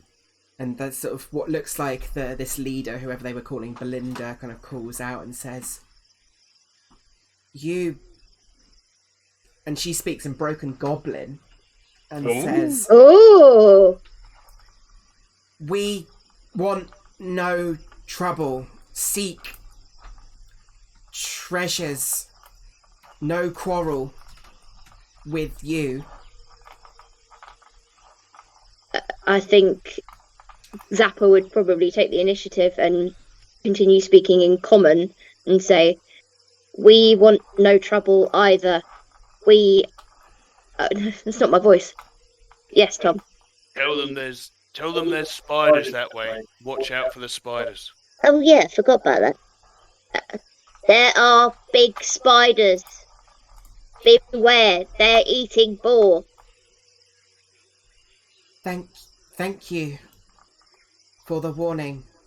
There is, can you please roll me a D100? Be careful. 80. There are more boars, giant boars, back where we came. Very aggressive. Oh shit. Be careful. Yeah, I think we would maybe start walking past, and as he went past, this is so dumb. I feel like Zappa would do this. He'd be like, "Belinda, Goblinda," and walk away. Yeah, she kind of looks at him weirdly, and Goblinda kind of looks up, like, kind of like looking her up and down, sizing her up, and just being like, "Pfft." I think Brunk he would have heard somewhere that in the Teldore Republic they like bow to each other out of politeness. 100%, So he'd be like, yeah. he'd do little bows as they go past, kind of overly bowing, just like, "Good day, good afternoon, They would, good afternoon." they would be bowing back to you, and could we do a quick insight check for me, Brunk? I think I'm good at that. Insight, yeah. Oh, 20. there's my inspiration. You can certainly see that they are fucking terrified of you. These do not look like combatants so much. They look like they're somewhat trained, but they are trying to avoid combat at absolutely all costs. So, and they were not looking. You can tell with a nat 20, they were really hoping not to run into Iron Authority, because your kind is often known for just brutally, especially hobgoblins, will just cut these people down instantly without a second thought. Yeah. Yeah, he would wave with the spear as they disappear. Just be like, "Didn't really expect that, Zap. Taldore people being all accommodating." Yeah, it's a bit weird, isn't it? Zappa's definitely used to them being more aggressive than that. It's maybe a little bit suspect. Everything we've heard, I thought they'd be, chomping at the bit to get knives in us or shooting from afar. All the hobs are always going on about how dishonourable their lot are. I mean, Zappa thinks that probably as long as they don't want trouble and we don't want trouble, it kind of just works out best for everybody. Yeah. You guys got a good attitude. Thanks, Stubbs. You ever want to partake in one of my illegal drinking games? I'll happily have you at my table. Yeah, but I don't. Zappa doesn't like harm coming to himself, so I think he thinks he might die. But we No, appreciate the offer. He means he's very good at holding his liquor. He just doesn't want to do something silly when he's drunk and endanger himself. Well, never been caught yet. Those hobs too far to their own arses to notice what we gobbos are doing. And would snort at that. you see he reaches into his backpack and pulls that little flask and just starts drinking out of it. So your journey continues onwards. You've got one... Oh, sorry, go on. Sorry, I was just going to say that Zappa would hug it, because I assume Zappa's quite a bit shorter than Brunk. Oh, 100%. You're like... Yeah. Huge. If there's a bit of shirt untucked or something, he'd tug at it. Yeah, even at your height, you'd probably struggle to just reach the shirt just about. You can just about grab it. Or yeah, maybe his trousers or something. Yeah, definitely, yeah. What's up, Zap? Zappa's starting to think maybe this was a bad idea. He's not a good... Stubbs maybe a bit too much of an alcoholic. I'll keep an eye on him. You watch Goblinder. Give him a little nudge with the elbow, which probably knocks Zappa to the side. And what does Master mean? I don't mean anything. But just for no reason, I would just like to say that Zappa is a fine specimen of a goblin and would be a catch to any prospective interest from fairer goblins. Well, Zappa is most gratified for the praise master, but Zappa maybe thinks that maybe Goblinder's not interested in goblins and only in other Goblinders. Maybe. Which Zappa's not completely... He doesn't mind that. He quite likes the idea, but maybe not in the Goblin days trying to court. Right, Zap. Don't you worry. I'll keep an eye on. I'll keep an eye on Stubbs. You keep an eye out for Goblinder, and then Brunk, as he stands up from whispering to Zappa, would very loudly just be like, "What an excellent idea, Zap! I can always rely on your fine intellect and decision-making capacity. Let's go this way." And just start walking forward with the cattle. Brilliant. Are you proceeding at a normal pace still? No, yeah, normal pace. Normal pace. So this will be your last check before you reach it. So it is sort of getting on in the day now. You don't have to make any exhaustion checks because obviously you moved slow then fast. So please make me a one last survival check. Come on, Brunky boy.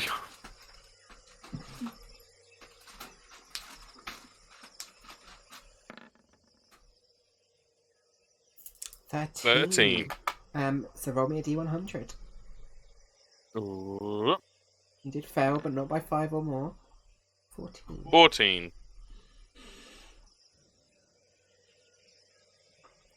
Interesting.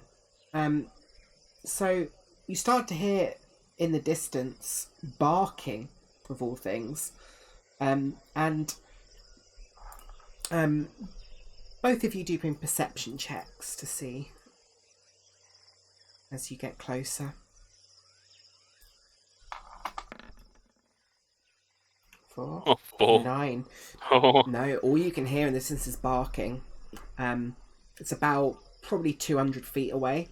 How how are you planning to proceed based on that? It does sound like it's not necessarily moving in your direction fast, but very, like, maybe slowly getting louder. Yeah, Brunk like scratches in his ear.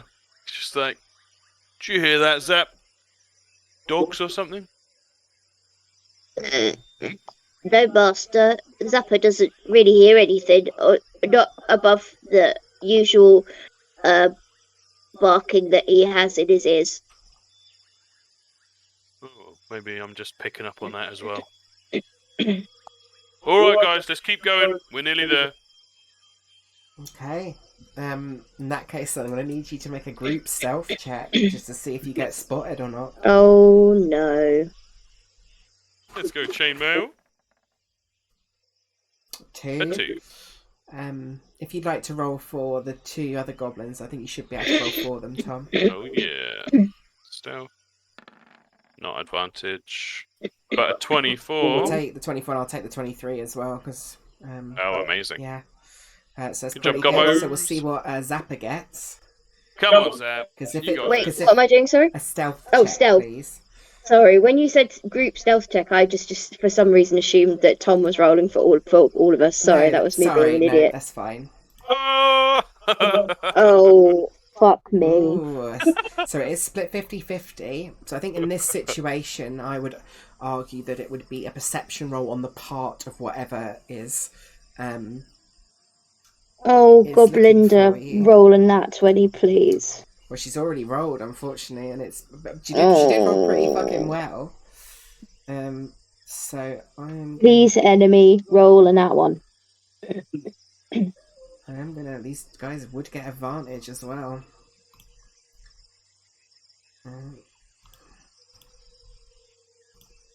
So let's...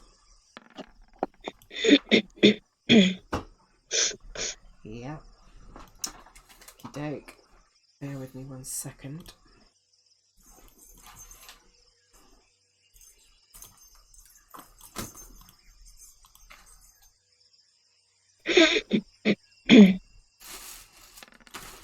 Okay.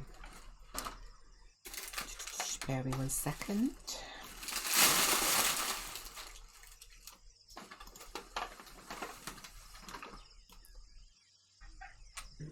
I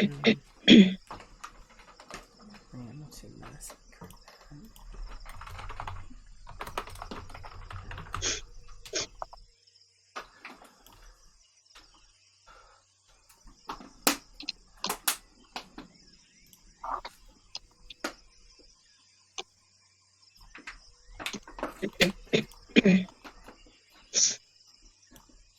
Okey-doke. Let's put...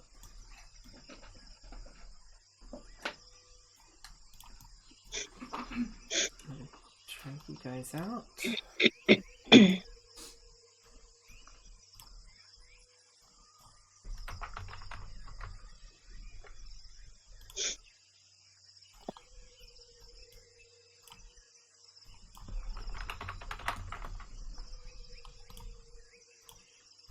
He's got more health.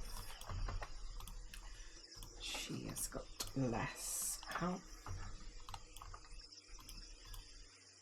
Then Brunk.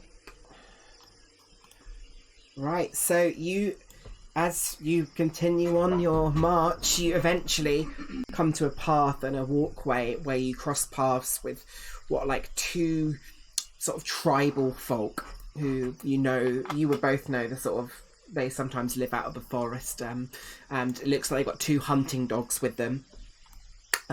These tribal folk within the forest are very aggressive towards your kind because they do not, they know that they've been killed on sight. Their kind is often killed on sight by any of the Iron Authority. So I'll move you over to the map and then we can please roll initiative. Woo! Keep boy. Boom.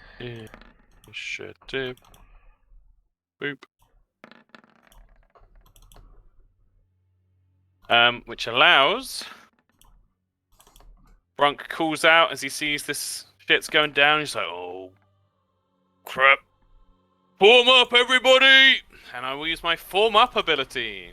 Ooh. When you roll initiative and are not surprised, any number of friendly creatures within 30 feet of you can move up to their speed a number of feet equal to 5 times my Wisdom modifier, which is +2. So, Zapper, Stubbs, and Goblinda can move 10 feet.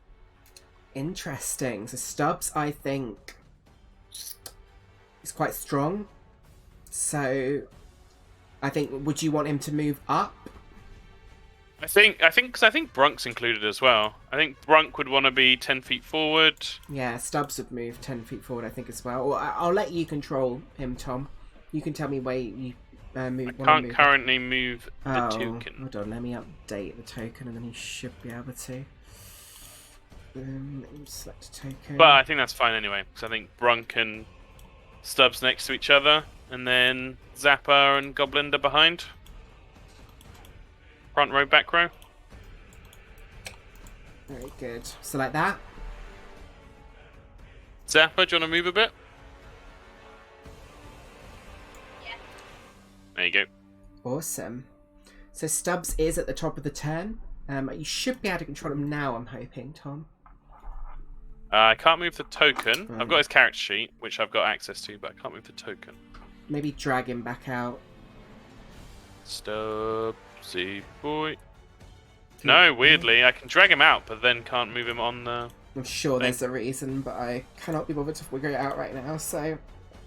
It's fine. I think I would just want Stubbs to hold an attack with a scimitar.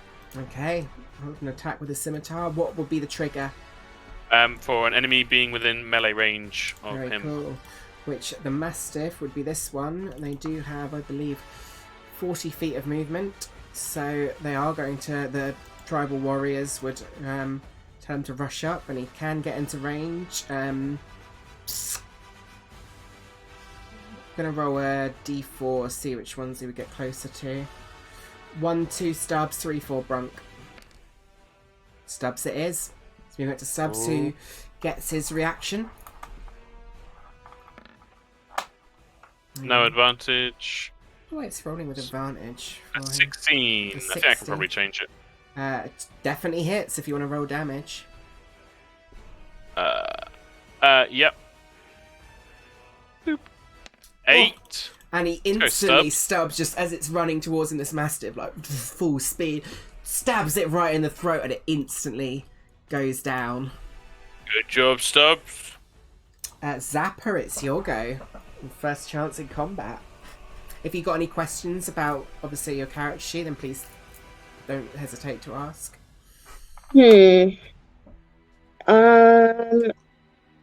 I'm going to use my crossbow on this bad boy. Awesome. Much as it pains me to shoot a dog, even if it's an imaginary evil dog, I don't like it.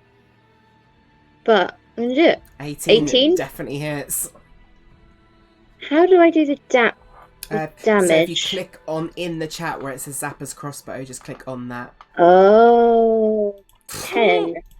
Yeah, I mean that instantly goes down. So it does before it even gets a chance to run at you. Zapper just pulls out the crossbow instinctively. You see this electric bolt fires across with like lightning surrounding the bolt as it fires through the air, hits into the Mastiff and shocks it, and it just goes down. Maybe that was a good experiment of Zapper's. Brunk, it's your go. Okay, those both going down. Brunk is going to... He thinks we've got the number advantage though, so he's going to hold the line. I will also use Battlefield Presence. Ooh, nice. So I can take the attack action, but instead of making an attack, I give my attack as an additional one to a friendly person. So I will give an extra attack to Zapper. Awesome. When can he use that? On Zapper's next turn, when he takes the attack action, he gets 2 attacks instead of just 1. Very cool. Really like that. Goblinda, what would you like Goblinda to do? She is quite sickly. She does have a short bow. Yeah, she could. Oh, and then goblins have that bonus action where they get to They have hide. Nimble escape, hide So- or disengage. Take a shot at the nearest one and then move into the trees and hide. Anya's nodding. So I'll roll. Let me quickly change her always roll advantage thing. Query advantage, never whisper rolls. And there we go, short bow. That definitely hits. Ooh, rolling well. Pretty well. Oh my god. This one. Boom. You can see that he's very badly hurt from that. I am going to make a wisdom check. I'm going to start using what we haven't used before in the Gungeon Mastermind. Morale rules. Oh, very good. Which means that when a creature or group flees, they must make a DC 10 wisdom save for the creature or the group's leader. And if the opposition is overwhelming, it's made with disadvantage. So that means that this roll is made with disadvantage. At 8, he is lost morale. Oh! So he will run. And then she's going to try and hide. So if you want to roll a stealth check for me. Oh, yes. Goblinda. Yeah, she's definitely hidden. The Tribal Warrior here is still not there. I will have them make a wisdom check though. Disadvantage as well. Overwhelming opposition. Do pass though, so they will hold their line at the moment. I'm going to try and engage you still, but I think they would roll ranged. So I think they're going to fire out at, what's the range? At 20 to 60 feet. So they are. It's going to be at disadvantage. I think probably at stubs makes the most sense. So let's roll. 8 and 9 and does miss, and then they are going to try and move back tactically. Let's go there. The other one is just using his action to dash, so 20 feet off the map. Question is at this point, I think, do you want to give chase to them? Bronk definitely doesn't.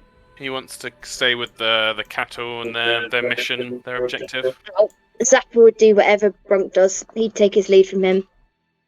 I think at that point, with only one remaining, who probably would continue to bother you, but I think, let me roll one more wisdom check to see how risky they want to play it. They do want to play it risky. So I'm going to say we're not going to play out the combat exactly as it was, but this guy would have tried to perform some kind of like attack from the trees at some point as you kind of carried on, and then he would have like waited in ambush.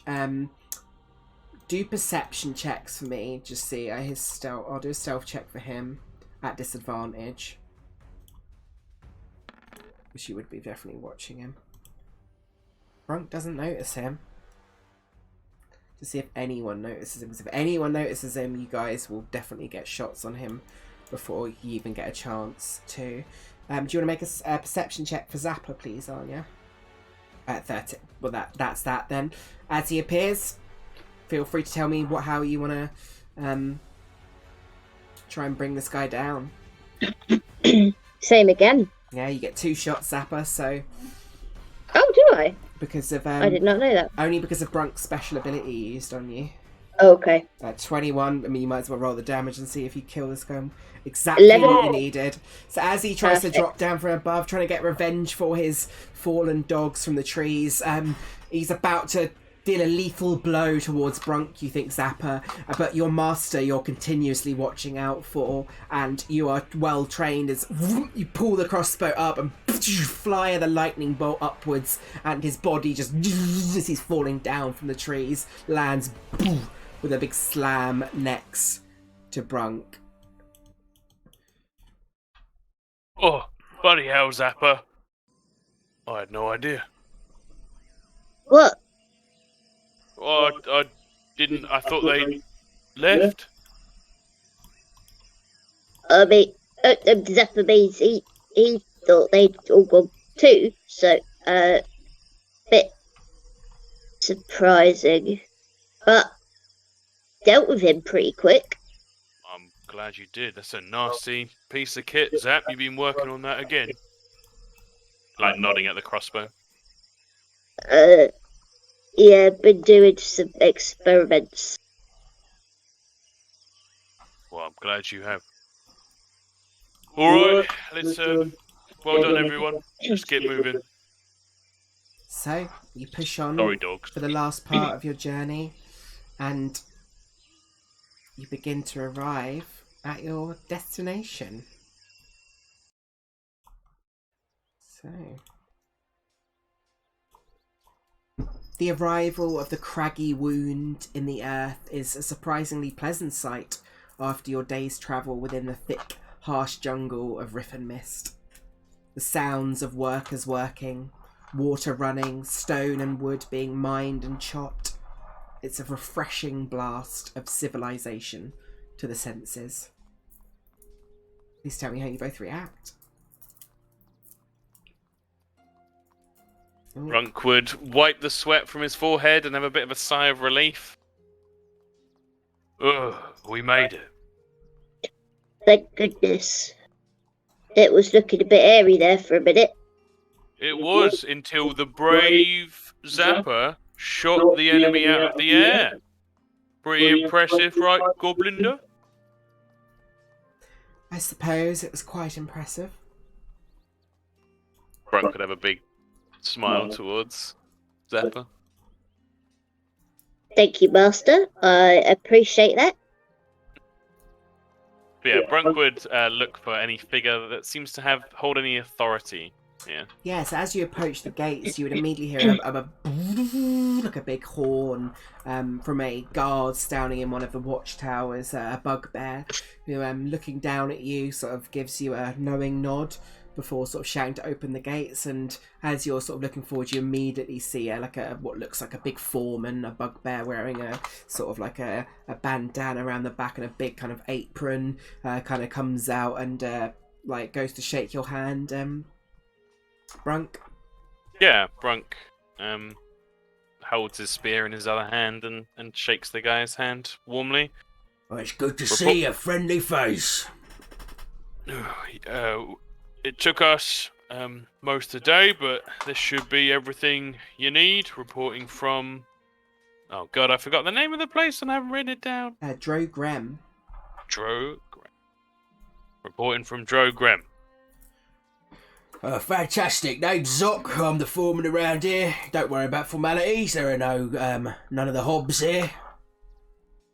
But it's glad, I'm glad they finally sent someone to help deal with our little spider problem. It is lovely to loosen the formalities, but I'm sorry to say, Zoc, that we were sent here simply to deliver your mining tools. We were not made aware of any spider issues. You see that, as you say that, Zoc sort of immediately kind of has this audible kind of entire body sigh to him, just kind of like, oh, great. And it's very like, well, I guess that's not surprising. Been asking for help for the last 2 weeks now, and still haven't sent anyone. We came across some nasty spiders in the jungle on the way. They were chasing boars. Things are getting more aggressive. They've even they managed to sneak into the mine one night, and they've taken up residence in there. Oh. It's not ideal. It's not ideal, certainly not. But you must be capable, right? To make it through River Mist. I reckon so. Zappa reckons so. I mean, with such a small group, I know you weren't sent officially, but if I was to offer you a little reward, to say 5 gold pieces each, would you be willing to kill the wretched things for us? What do you reckon, Zep? We could give it a go, Master Zep. Of course, I'm getting ahead of myself. Come on in, you can all rest up and help us unpack the materials and stuff, and then take yourselves a nice long rest. All right, troop. Let's get settled. We'll have a little chat, chinwag, see if we want to help these fine people out. Right, so over the sort of course of the next 2 hours, I imagine you'd be helping sort of unpack the materials that you've helped shepherd here. Can you both just choose any skill you think would be appropriate, and just we'll see how helpful or unhelpful you are in unpacking the equipment. 13? 13. Yeah. Heavy lifting. Heavy lifting, standard job for you, Brunk. Nice and easy. The equipment's heavy, but not too heavy for you. Nice. What about you, Zappa? What ability do you think?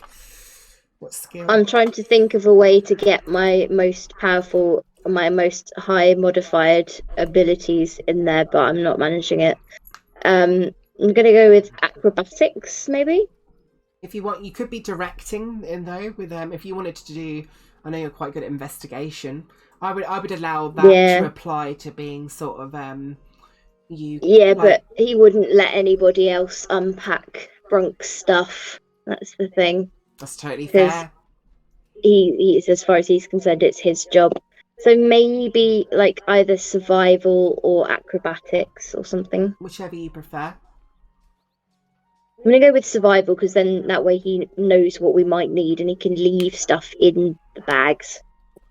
Absolutely. 14. Yeah, and again, you not a hard DC, so you very much help. You're sort of going through the packs, double checking what you've got, making sure everything's on the list, making sure you're not got all of Brunk's stuff, and making sure that's put aside, especially for him. And it's also, I imagine, with the 14, you'd be sort of talking with the foreman and other bugbears and goblins here, and help setting up the sort of way you're going to be sleeping tonight and things like that. You very much you're like when you go on holiday and you get to the hotel and, you know, you're just the person who's like, yep, I've got everything fucking planned on my itinerary. So yeah, over the course of 2 hours, it does sort of become night, and you are very much the mining work has stopped for the day. You'll find a number of different hobgoblins are gathering around. It's quite a jovial atmosphere, to be honest, compared to the very strict militaristic lifestyle you're used to. It's quite calm and relaxing, and in contrast, it's nice. And with that as well, you can also all level up to level 2. Hey! So with Arnia's character sheet, we did discuss the ability you've got. So I will add that to your character sheet now. And can you also roll me a d8 and re-roll any ones you get? Because we're going to do rolling for your HP, which is really fun. Re-roll 1. Oh, Bibbly. Very nice. So you've got another 11 HP from that, so it's 22 max HP at level 2 for Zappa, which is real good. How do I level up? I will do it all for you. Oh, thank you. It's no problem. Did you re-roll all ones? Yeah. It's not just once. It's not just A once. bit. Oh, I'll take 6. That's nice. So let's add. Let me get the ability. I did send it to Tom earlier on Facebook, so let's quickly find where it is. There it What is. does Warlord get? Mechanical cacophony. And then you can start thinking about when you want what your next ability to be. When you get to level 3, aren't you? But it will be a little bit longer before you get to there. Well, it'll be next session, because this prologue is going to be 2 sessions, just so you know. Okay, cool. So Yeah, we before can get talk maybe to the main other campaign. thing we discussed. Yeah. Oh yes, that's a cool idea. So I've put that on his thing now. Very cool. Yeah, so you're all leveled up. Nice and easy for Zappa to level 2, really. I'll put that's once per short rest as well. 1 per short rest. Cool. Zappa's all done. Thank you. That's alright, no problem. And and are you all done, Tom? Yeah, just sorting it now. I get the Warlord leadership dice, which are really Ooh, cool. Very cool. I now know Rallying Mark, Urgent Orders, and Helpful Word. I like it.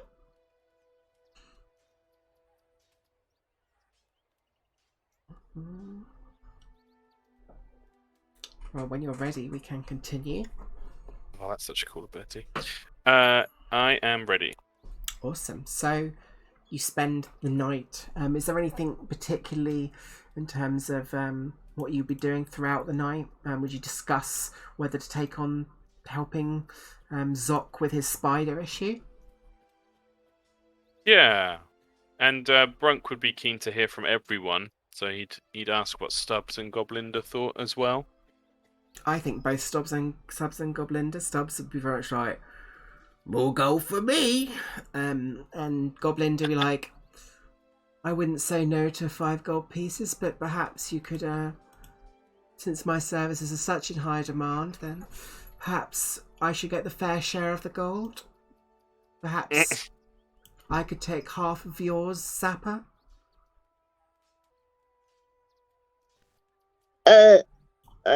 Zappa's not entirely sure that's fair.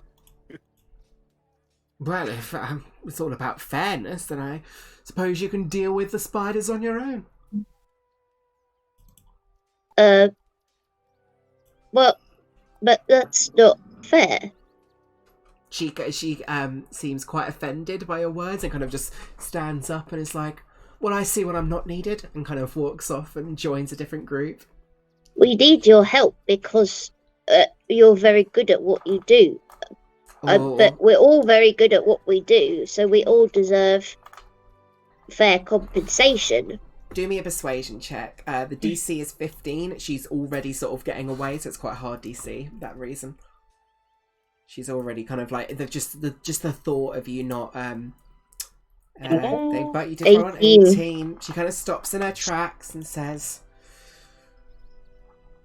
I suppose I don't want you dying without me. Make me pretty sad if that did happen.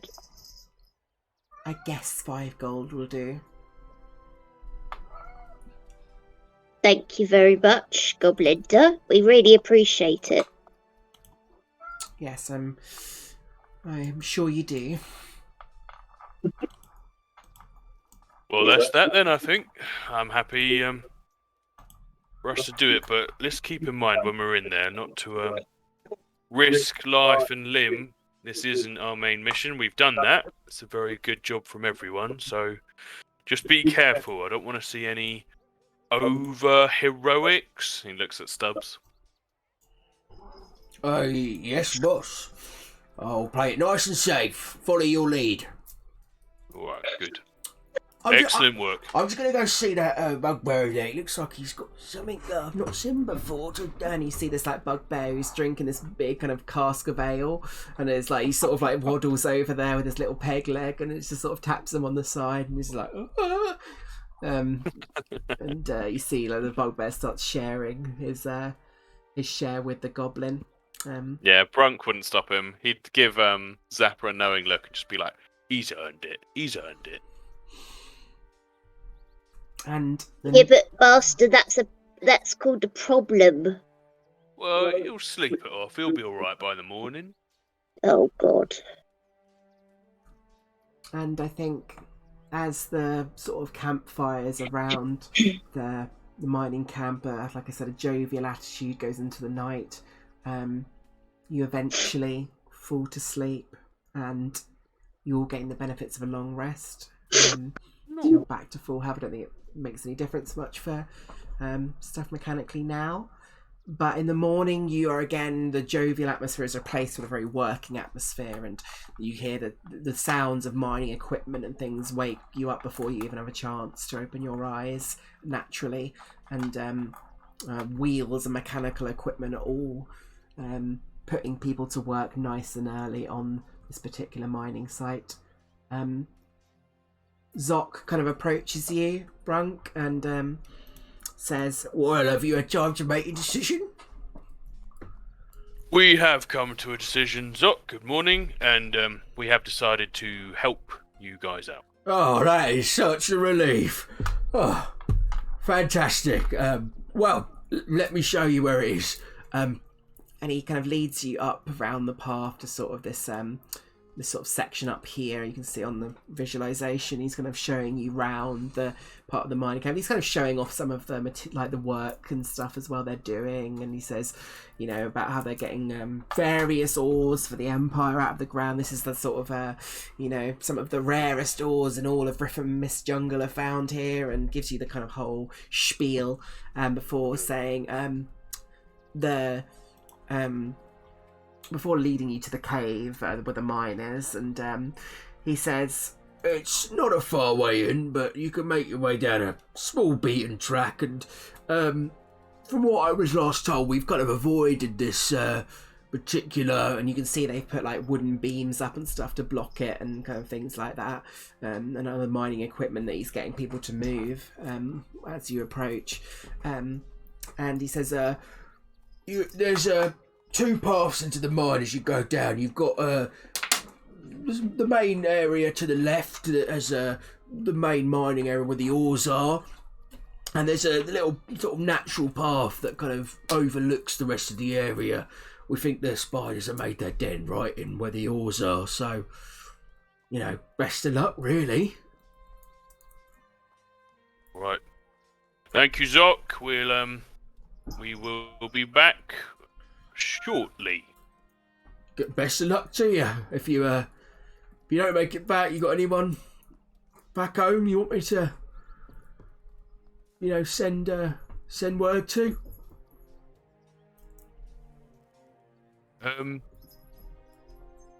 Yes.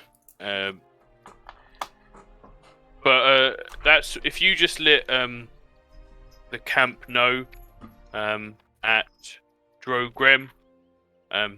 Everything is in order for getting word back to my family. Of course. Well, good luck. he gives you a little salute. Yeah, he salutes back. And then raises his shield and points his spear forward and starts making his way in. Okay, and I'll move you Stay over. behind me, guys. Right, so another new thing I'm going to start introducing in this campaign is, unless we're in combat, I ain't running battle maps anymore. For dungeon stuff. Now this is a very simple dungeon, so but this is something I want to try. I want to do Theatre of the Mind stuff. I have a battle map prepared for it regardless, so you know, once you get into combat I can drop you straight into where you would be. But I think I want to try seeing if it creates a better atmosphere for certain stops, maybe some of the like dragging the toke around. Is this a door? Is this a door? Do we even know what's what? And maybe create more free flow, but we'll see how it goes. You know, if it doesn't work, I can always change it. I like the idea. So, the mine winds a small way down a beaten track before you are immersed in darkness. And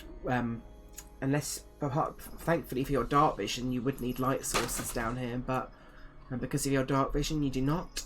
You can see that wooden beams support the carved out tunnels, but bend slightly under the weight, creating a sense of unease, pushing forward, pushing as you push forward.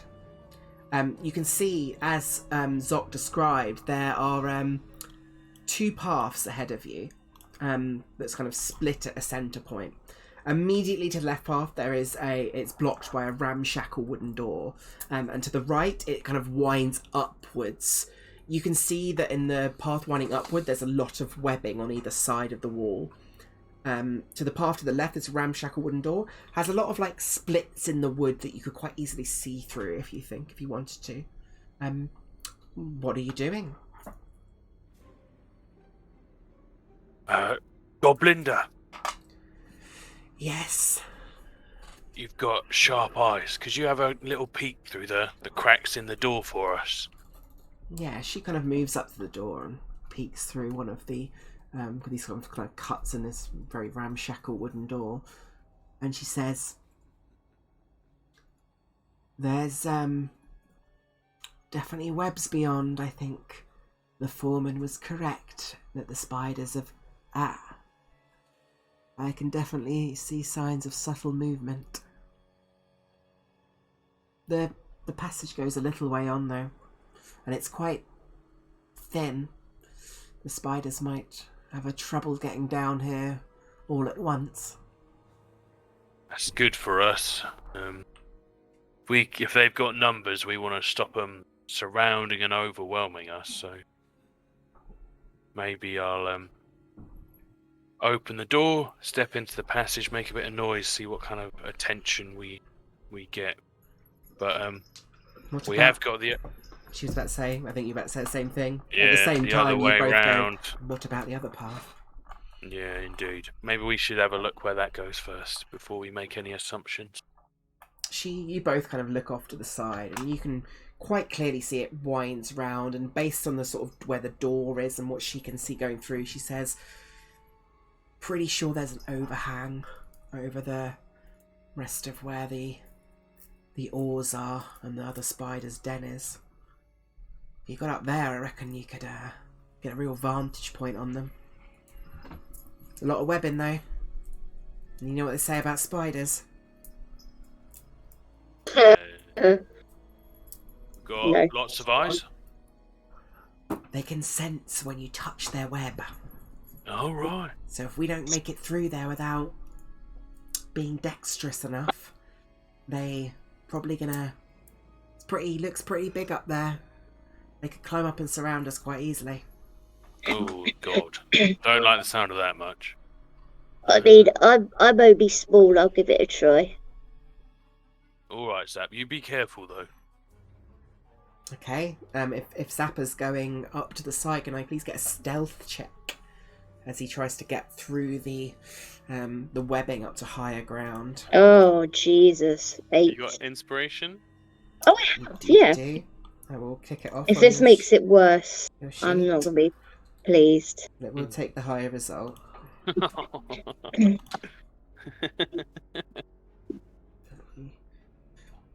What did you get? A 4. A 4. So 8 overall. 8. Let me take off that inspiration. Whilst Zappa's going up there, what is Brunk doing lower down? Is he waiting for Zappa, or is he... Yeah, he cares a lot for Zap, and he would be watching him like a hawk and Okay. looking out for any enemies sneaking up on him. Fantastic. So, let me position you on the map I've got.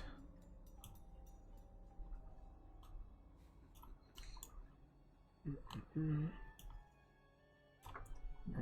Zappa, who is heading up this way. I will move you over to the map. You will be able to see everything, because I've not even bothered with dynamic lighting. But basically, Zappa, you do sort of, as you're making your way up, there's a lot of webbing, and you kind of trip at one point and sort of bang into the webbing. At this point, all these spiders have a legendary action. Oh god. Which basically means that they can move up to their full movement once their webbing has been touched. So their movement is... And this is what I get for trying to be brave. 40 feet. So that's 25, 30, 35, 40. So that's 10 feet up, so that's 23. That's 25, 30, 35, 40. So let's say to there. So let's say it gets to the bottom. This one gets to the bottom, and this one gets up here. So Zappa, as you bounce and sing, you kind of pull yourself off. Suddenly you hear the all these spiders are rushing down this corridor towards you. Whilst they're in their web, in this particular corridor, they will have essentially like pack tactics when they're within 5 feet of each other as well, because this is their lair. So Great. So I will move you over to this battle, and you can all roll initiative. But what if we don't want to, Natalie? Well, that's a very fair thing to say. Initiative. Oh, and I assume we're not surprised. You're not surprised, no? You're definitely not. 'Cause So Brunk will use pull up on me, squad. So everyone gets to move 10 feet. Fantastic. You tell me where you want them, and I will move them for you. Brunk Except wants to I move towards Zappa. And he wants Stubbs with him. Actually, he kind of wants Stubbs next to this doorway. And then he wants Goblinder like hugging the corner. Okie doke. Zappa, you can move 10 feet as well if you choose to.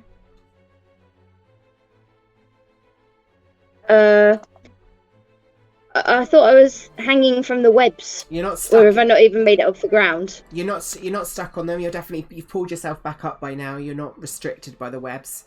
They're just enough to alert the spiders and allow them to move up. Oh, good.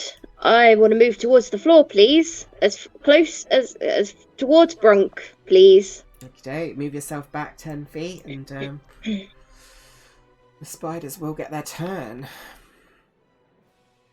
Oh, thank you for... Thank you, sorry. It's alright. Tell me what they are, and I will... Goblinder got a 20. Very nice. Stubbs got a 7. Do they get any bonus? Oh, no, that's included, isn't it? Cool. So, descending. So, the wolf spider is this one. So, 15, 20, 25, 35, 40. Can't quite get to you. Doesn't have any ranged attacks. It's going to dash to get to Zappa. Ooh, scuttling across the floor. Goblinda's go, though. She did roll quite high on initiative. Definitely take a shot at that one that's just come round towards Zappa. Absolutely, roll her attack for me. Yeah. Oh, so close to that natural 20. A 12 just misses, unfortunately. Damn it, Goblinder. So this one is going to move up now, this giant wolf spider. 5, 10, 15, 20, 25, 30, 35, 40. Does get into range of Zappa, and it gets advantage because of this, you being in this particular place. So it's going to try and bite Zappa. Just 16 to hit, which I believe just hits Zappa. So that is 14 points of damage. I've not upgraded his token though.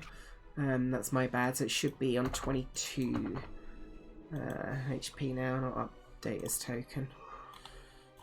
You gotta make a con save, Zap. I do indeed.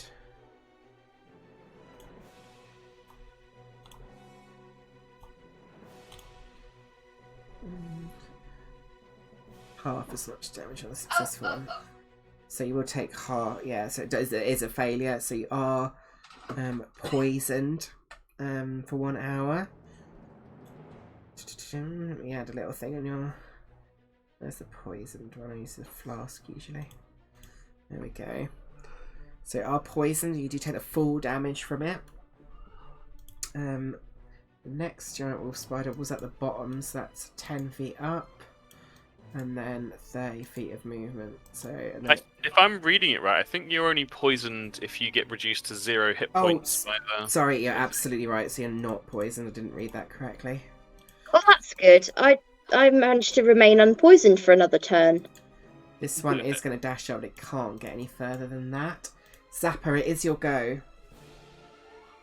Ow. I will remind you that as a goblin, if you look at the side, it does say, what's it called? Let me have a look. It is called Nimble Escape in your bonus actions list. Aha. Yes, I saw that earlier on. Yeah. I'm going to do that then. No, bonus action disengage. Yeah, and then how... Oh, sorry, what's my movement? You got 30 feet. Is 30 feet. Excellent.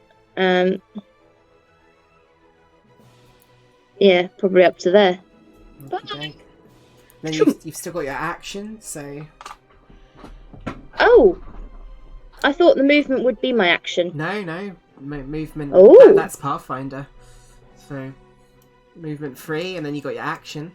Oh, yeah, of course it is. Sorry, no, that's me being an idiot. Oh, can I... You could have done something before you moved, if you'd like, yeah? Yeah. Absolutely. Can I use my... Oh, come on. Shocking Grasp. Absolutely. Make an attack roll. Look for me. 23 definitely hits when you roll damage. 7 lightning damage. Awesome. It is still up. And then I'm going to run away. But you definitely did a big hit to the spider. Brunk, it's your go. Zapper's been bitten, taken a nasty hit, but he's managed to just shock this with his little metal glove. I imagine he's got on him, maybe. Imagine as he runs past. You get the Doppler effect as he runs past. Amazing. Yeah, Brunk, sort of, his brow furrows. He's like, alright, let's do this. And he lowers his shield and gets himself, he wants to like block the passageway as much as possible. Mm-hmm. And he mechanically is going to step to here, I think. Actually, this looks like it's blocking more. He'll stay where he is and action dodge. Okay. And he just says, "Stay behind me, shoot him from afar." And he is going to spend a leadership dice.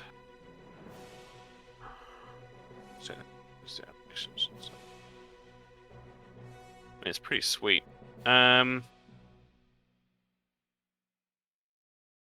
Just checking some. Yeah, screw it.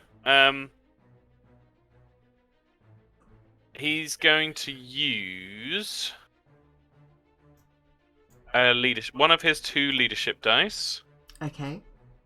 So down to 1. And I don't think I roll anything on this one. I'm going to use helpful word. Bonus action, you can spend a leadership dice to take the help action. When you use the help action to aid an ally in attacking a creature, the target of that attack can be within 30 feet of you, rather than within 5 feet. Yeah, so he's going to yell out to Zapper and just be like, "Nice one, Zap! Let's see that crossbow come out right between the eyes!" And I'll spend that to give Zapper the help action for advantage next turn. That's my turn. That. I'll add a little... Let's give you the little flag like I do for Reckless. This giant wolf spider is 30, 35, 40, and it's going to dash to get right up to you, Brunk. Yep. Stubbs is up next, though. Oh, yeah. What do you want him to do? I want him to shoot. We're in shooty mode.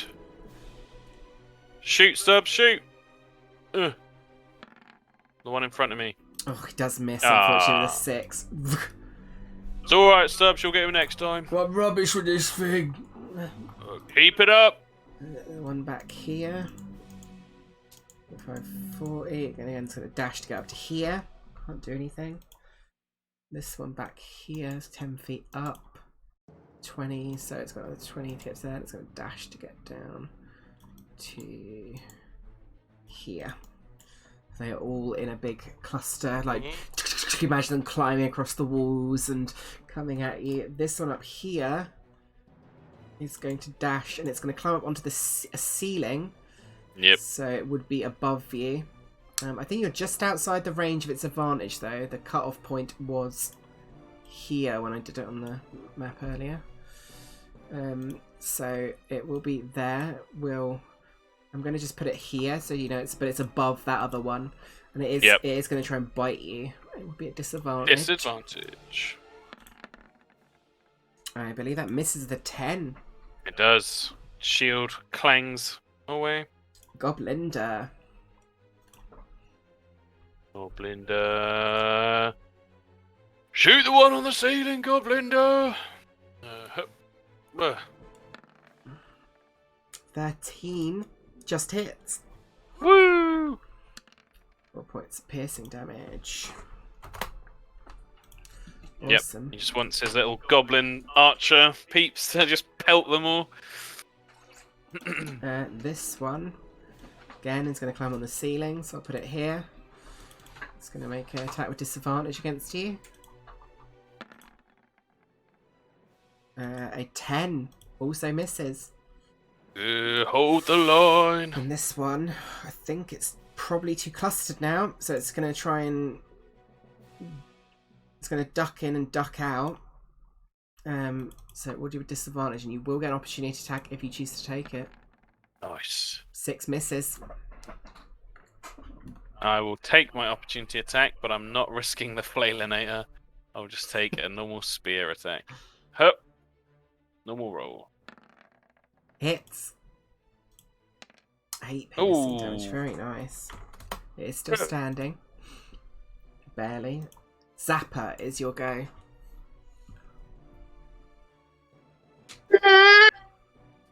Okay. No. Well, Zappa's not happy about this.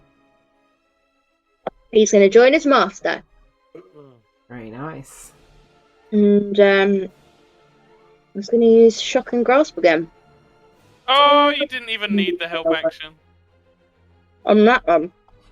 Okie doke. Yeah, nat 20. Fucking...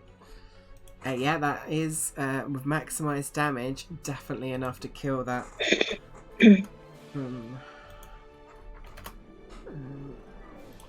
As you reach up and grab one of the, one of the legs that it's trying to grab and sort of wrap its way around Brunk, and you shock it before you as it the body drops. I imagine Zappa holding up his hand for a high five and Brunk going to do it and then being like, oh, wait, maybe not, that's not a good idea. Nope, that's the zappy hand. I'm actually going to make a strength saving throw for the one below it, because this body just falls directly on top of it.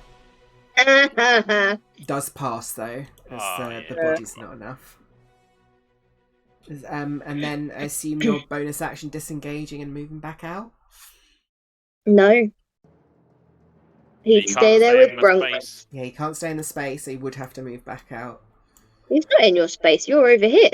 Oh, my screen. Oh, maybe it's messed up on your screen. Yeah, I'll move it. So Brunk is actually there, if you can see now. Okay. Yeah, he would go back there then. Yeah, so you think you could get back to about here. Yeah. Okay, Brunk, Thanks, it's your go. It's not going to be particularly interesting. I'm going to dodge again. Yeah. Just say, it's working well, guys. Keep it up. I won't use the leadership dice this turn. I'm going to save it for if I need it later on. So that's me. Okay. On we go. This wolf spider will attack you with disadvantage, assuming you're dodging again. The wall shall hold. Wall of Brunk. Misses with a 14. Yes, yes. Stubbs. Oh man, I feel like Stubbs would want to shoot. And yeah, I guess with the goblin thing, they can do the dodging in and out thing with impunity. They can, yeah. So yeah, he'll move in and give it a slash with the scimitar. Very nice. Would you? Oh. An 11 does miss, unfortunately. It's alright, Stubbs. keep I'm trying. almost got him, Captain.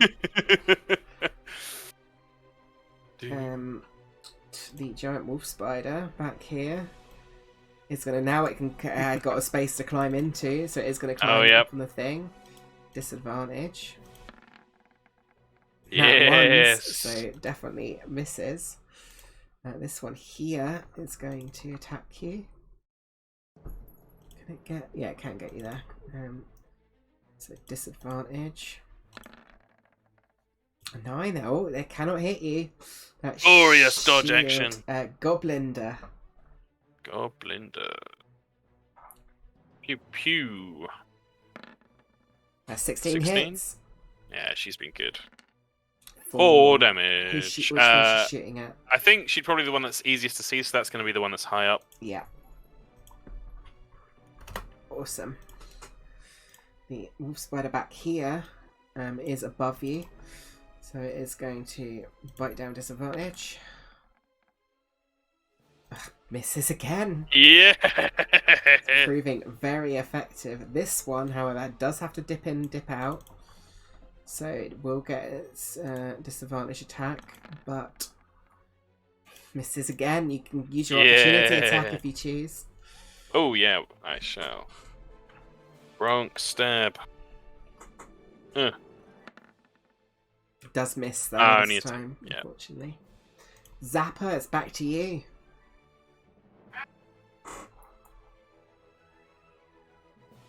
Yeah.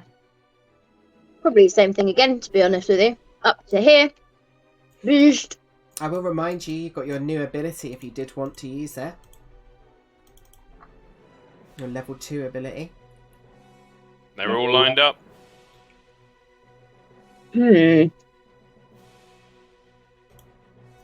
Well, what was my new ability again? So you got Mechanical Cacophony. Oh, yes. So you can choose a point within 30 feet that your little, which you decide, shoots your little construct moves up to, and then it blasts out in a 15-foot cone from there. So you can actually do it above Brunk, and it would actually hit every single spider because these are actually on the things. Yeah. Zapper's smart. He'll do that. Awesome. So tell me what little construct he tells to go up, and also Zapper, usually I would imagine, like I said in the bottom, he can choose to pre-record the sound that comes out of this construct. So you tell me what comes out of the construct and what the construct it looks like. That's the question. I was imagining... See, I kind of want it to be a tiny bird, but that's way too like what Tom had with Coral. Could be a bat, maybe? Oh, yeah, that's cool. Okay. It's really bad. I'm going to call it Eddie Munson. Nothing from any of you. Okay, fine. Probably like the little like noise that bats make them. Oh, very nice, but it's suddenly really loud. It is quite deafening for you, Brunk. Mm-hmm. But it's being shot out in front of you, so you sort of avoid the worst of the sound. So I'm going to have con saves for every single one. Let's start with this one on the above. Fails. So do you want to roll 2d6 for me, Anya?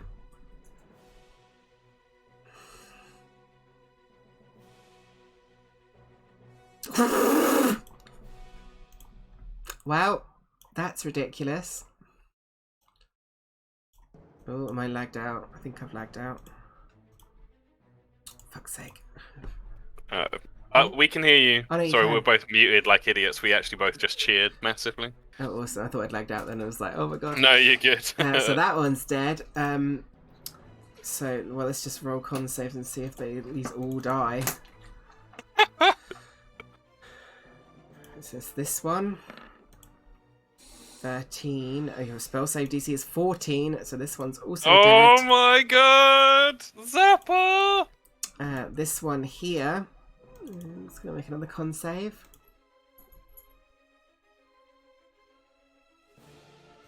Why is it not rolling? There we go. Fails. Oh my god. Swaggity swag. This one here fails.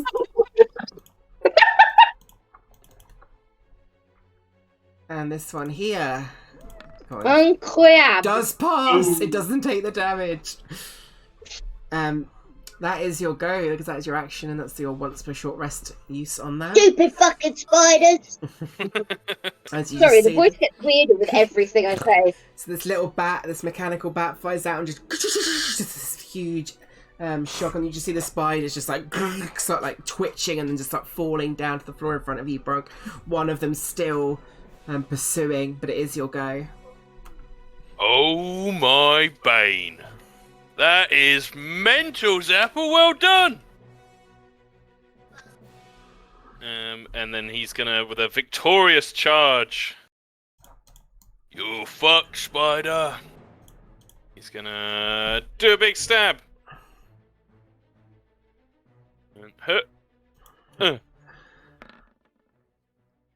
And Hits with a 17. 3 damage. 3 damage. It is That's my turn. exactly what you needed to kill it. So, please describe to me how as you finish off this last spider. Oh, I think with how amazing Zappa did, Bronk wants this to be like a victory move. So he properly like scoops up under it, pulls it up into the air, turns around to the goblins, and is like, yeah, and then just slams it down into the floor, like behind him, towards the goblins. Amazing. And with that, combat is over. Let's move back to here for now. So, in the aftermath, I will say, for the sake of levity, that I assume you guys do not want to steal from the miners. Because if you searched the where the ores are, you would find some bits. Bronk definitely doesn't. Does Zappa? He- I don't want to go from my uncle. Okay. I don't think the other two would either necessarily, especially if you weren't. So you make your way back outside with your trophies, your spider-like trophies, and Zoc is very pleased to see you. And gives you each 5 gold pieces, which Nice. I'll track for you, Anya. I've got a separate sheet for this. So that would be 15 you've got now.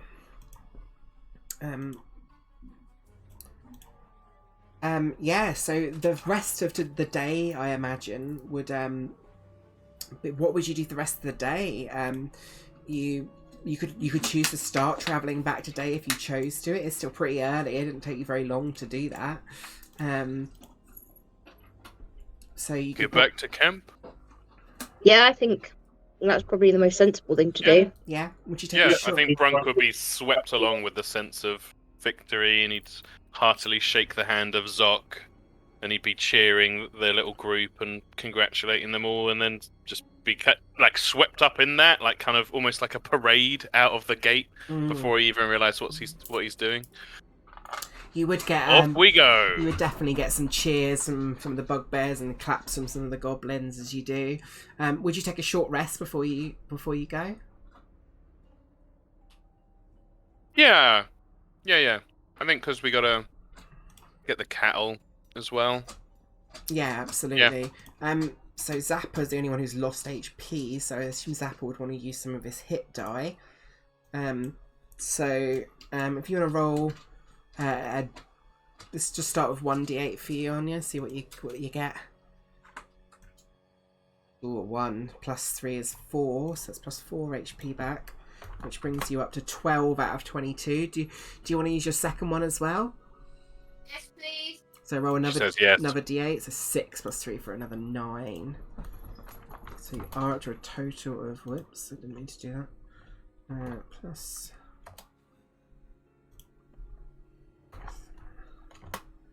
You are to a total of 20 out of 22, so that's not bad at all. So, you do start making your way travelling through the jungle, leaving the camp behind as you return back into the jungle. Please describe to me your sort of quick sort of celebrations of what you've done and you completed your task of delivering the mining equipment. Brunk would be so proud of Zappa in particular with his mechanical invention. He'd just be asking about it and not understanding Zappa's explanations at all, but just like nodding enthusiastically, just like, "How did it make such a loud sound, Zap? It's amazing." I really hope you're not looking to me to provide an answer No, for no, here, because just you say- know I don't have one. But would Zappa like be explaining it to him? Like, how would Yeah, that- he'd probably be swept along in his excitement and be like, "Oh, yeah, that's actually a pre-recorded set," and blah blah blah blah blah. Yeah, Brunk would be really happy and probably sweep Zappa up onto his shoulders for a shoulder ride at some point. Yeah, even at one point in the sort of next 2 hours of travel, you would sort of get Goblinda definitely kind of sidles up alongside. Thing sort of just says, "You did an excellent work in there, Zappa." Kind of just sort of places a hand on your shoulder for a moment and kind of seductively kind of slides it down the arm and then just sort of lets go and walks off ahead. Thanks, Goblinda. As you spend the next sort of couple of hours travelling through the jungle, I'm going to say, Brunk, you're the first to notice. Uh-oh. There's a large number of tracks that are heading in a similar direction to the not to the mine, sort of off in the sort of distance to the forest, that often sort of this different location in the jungle. Looks like initially it looks like initially it was heading in the direction of the mine, but then directly turned off to sort of like an easterly direction. Do me a quick investigation or nature check, your choice, and you can make the same check if you want to as well, Zappa. Equally shit for me. 5. I don't know. Zappa? Save me, Zappa. Nature or investigation?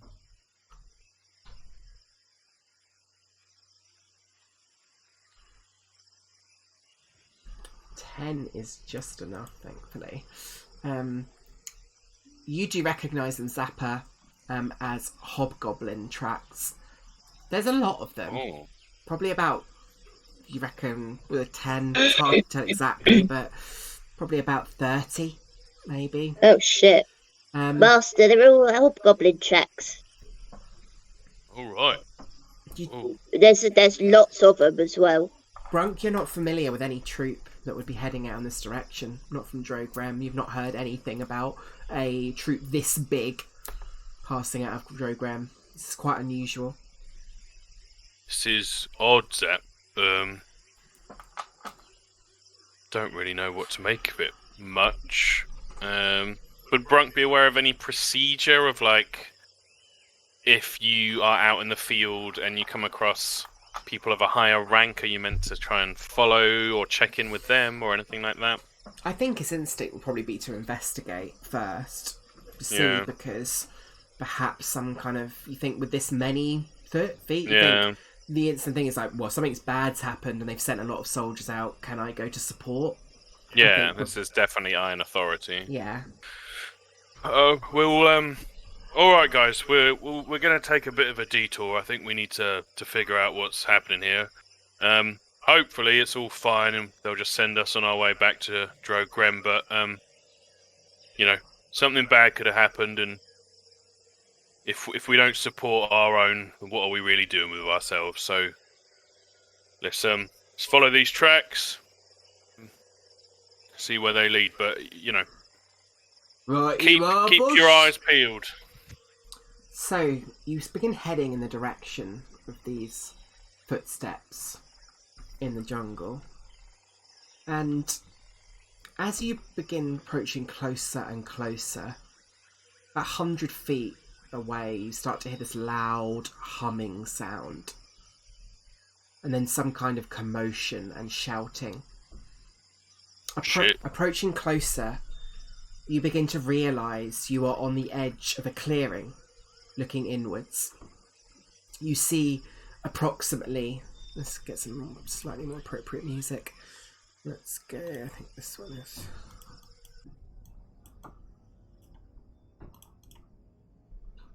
You see approximately 30 hobgoblin soldiers surround 3 bugbears and 4 goblins. The goblins are kneeled, whilst as has one of the bugbears. However, you see 2 other bugbears are pleading desperately what looks like for mercy. They are all kneeled in looks like a standard Iron Authority execution. Amongst the hobgoblins, you immediately recognise the Archon Battlemaster Gelgarek the Fury and his Fury Corps.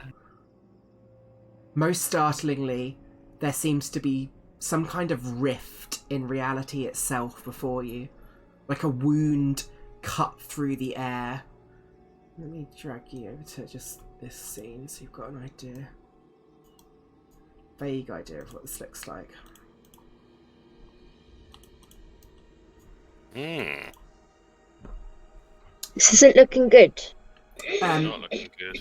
Like a wound cut through the air, it's emanating a harsh reddish glow, bathing this entire scene in an awful red light. The Archon Battlemaster takes a sacrificial dagger and lets out a battle cry, which each member of the Fury Corps repeats in turn. He then personally cuts the throat of each of the bugbears and goblins whose blood pools beneath them, the red reflecting light growing ever stronger in its reflection.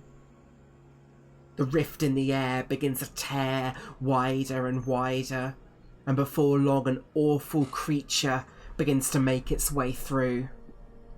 Draconic in nature, but bathed in the fire of the hells. It snaps and roars before bowing before the Archon Battlemaster. At this moment, you hear a behind you, a twig snapping, Brunk, and your head immediately turns around to see a hobgoblin who swings his glaive round and cuts both Goblinda and Stubbs down in an instant. Please describe to me, Brunk, how, in your instinct, in your absolutely just in a moment of fury and instinct, how you kill this hobgoblin. Oh. I think they'd been crouched and watching this, and Brunk's jaw is just on the floor, horrified at what he's seeing. He can barely understand what's going on.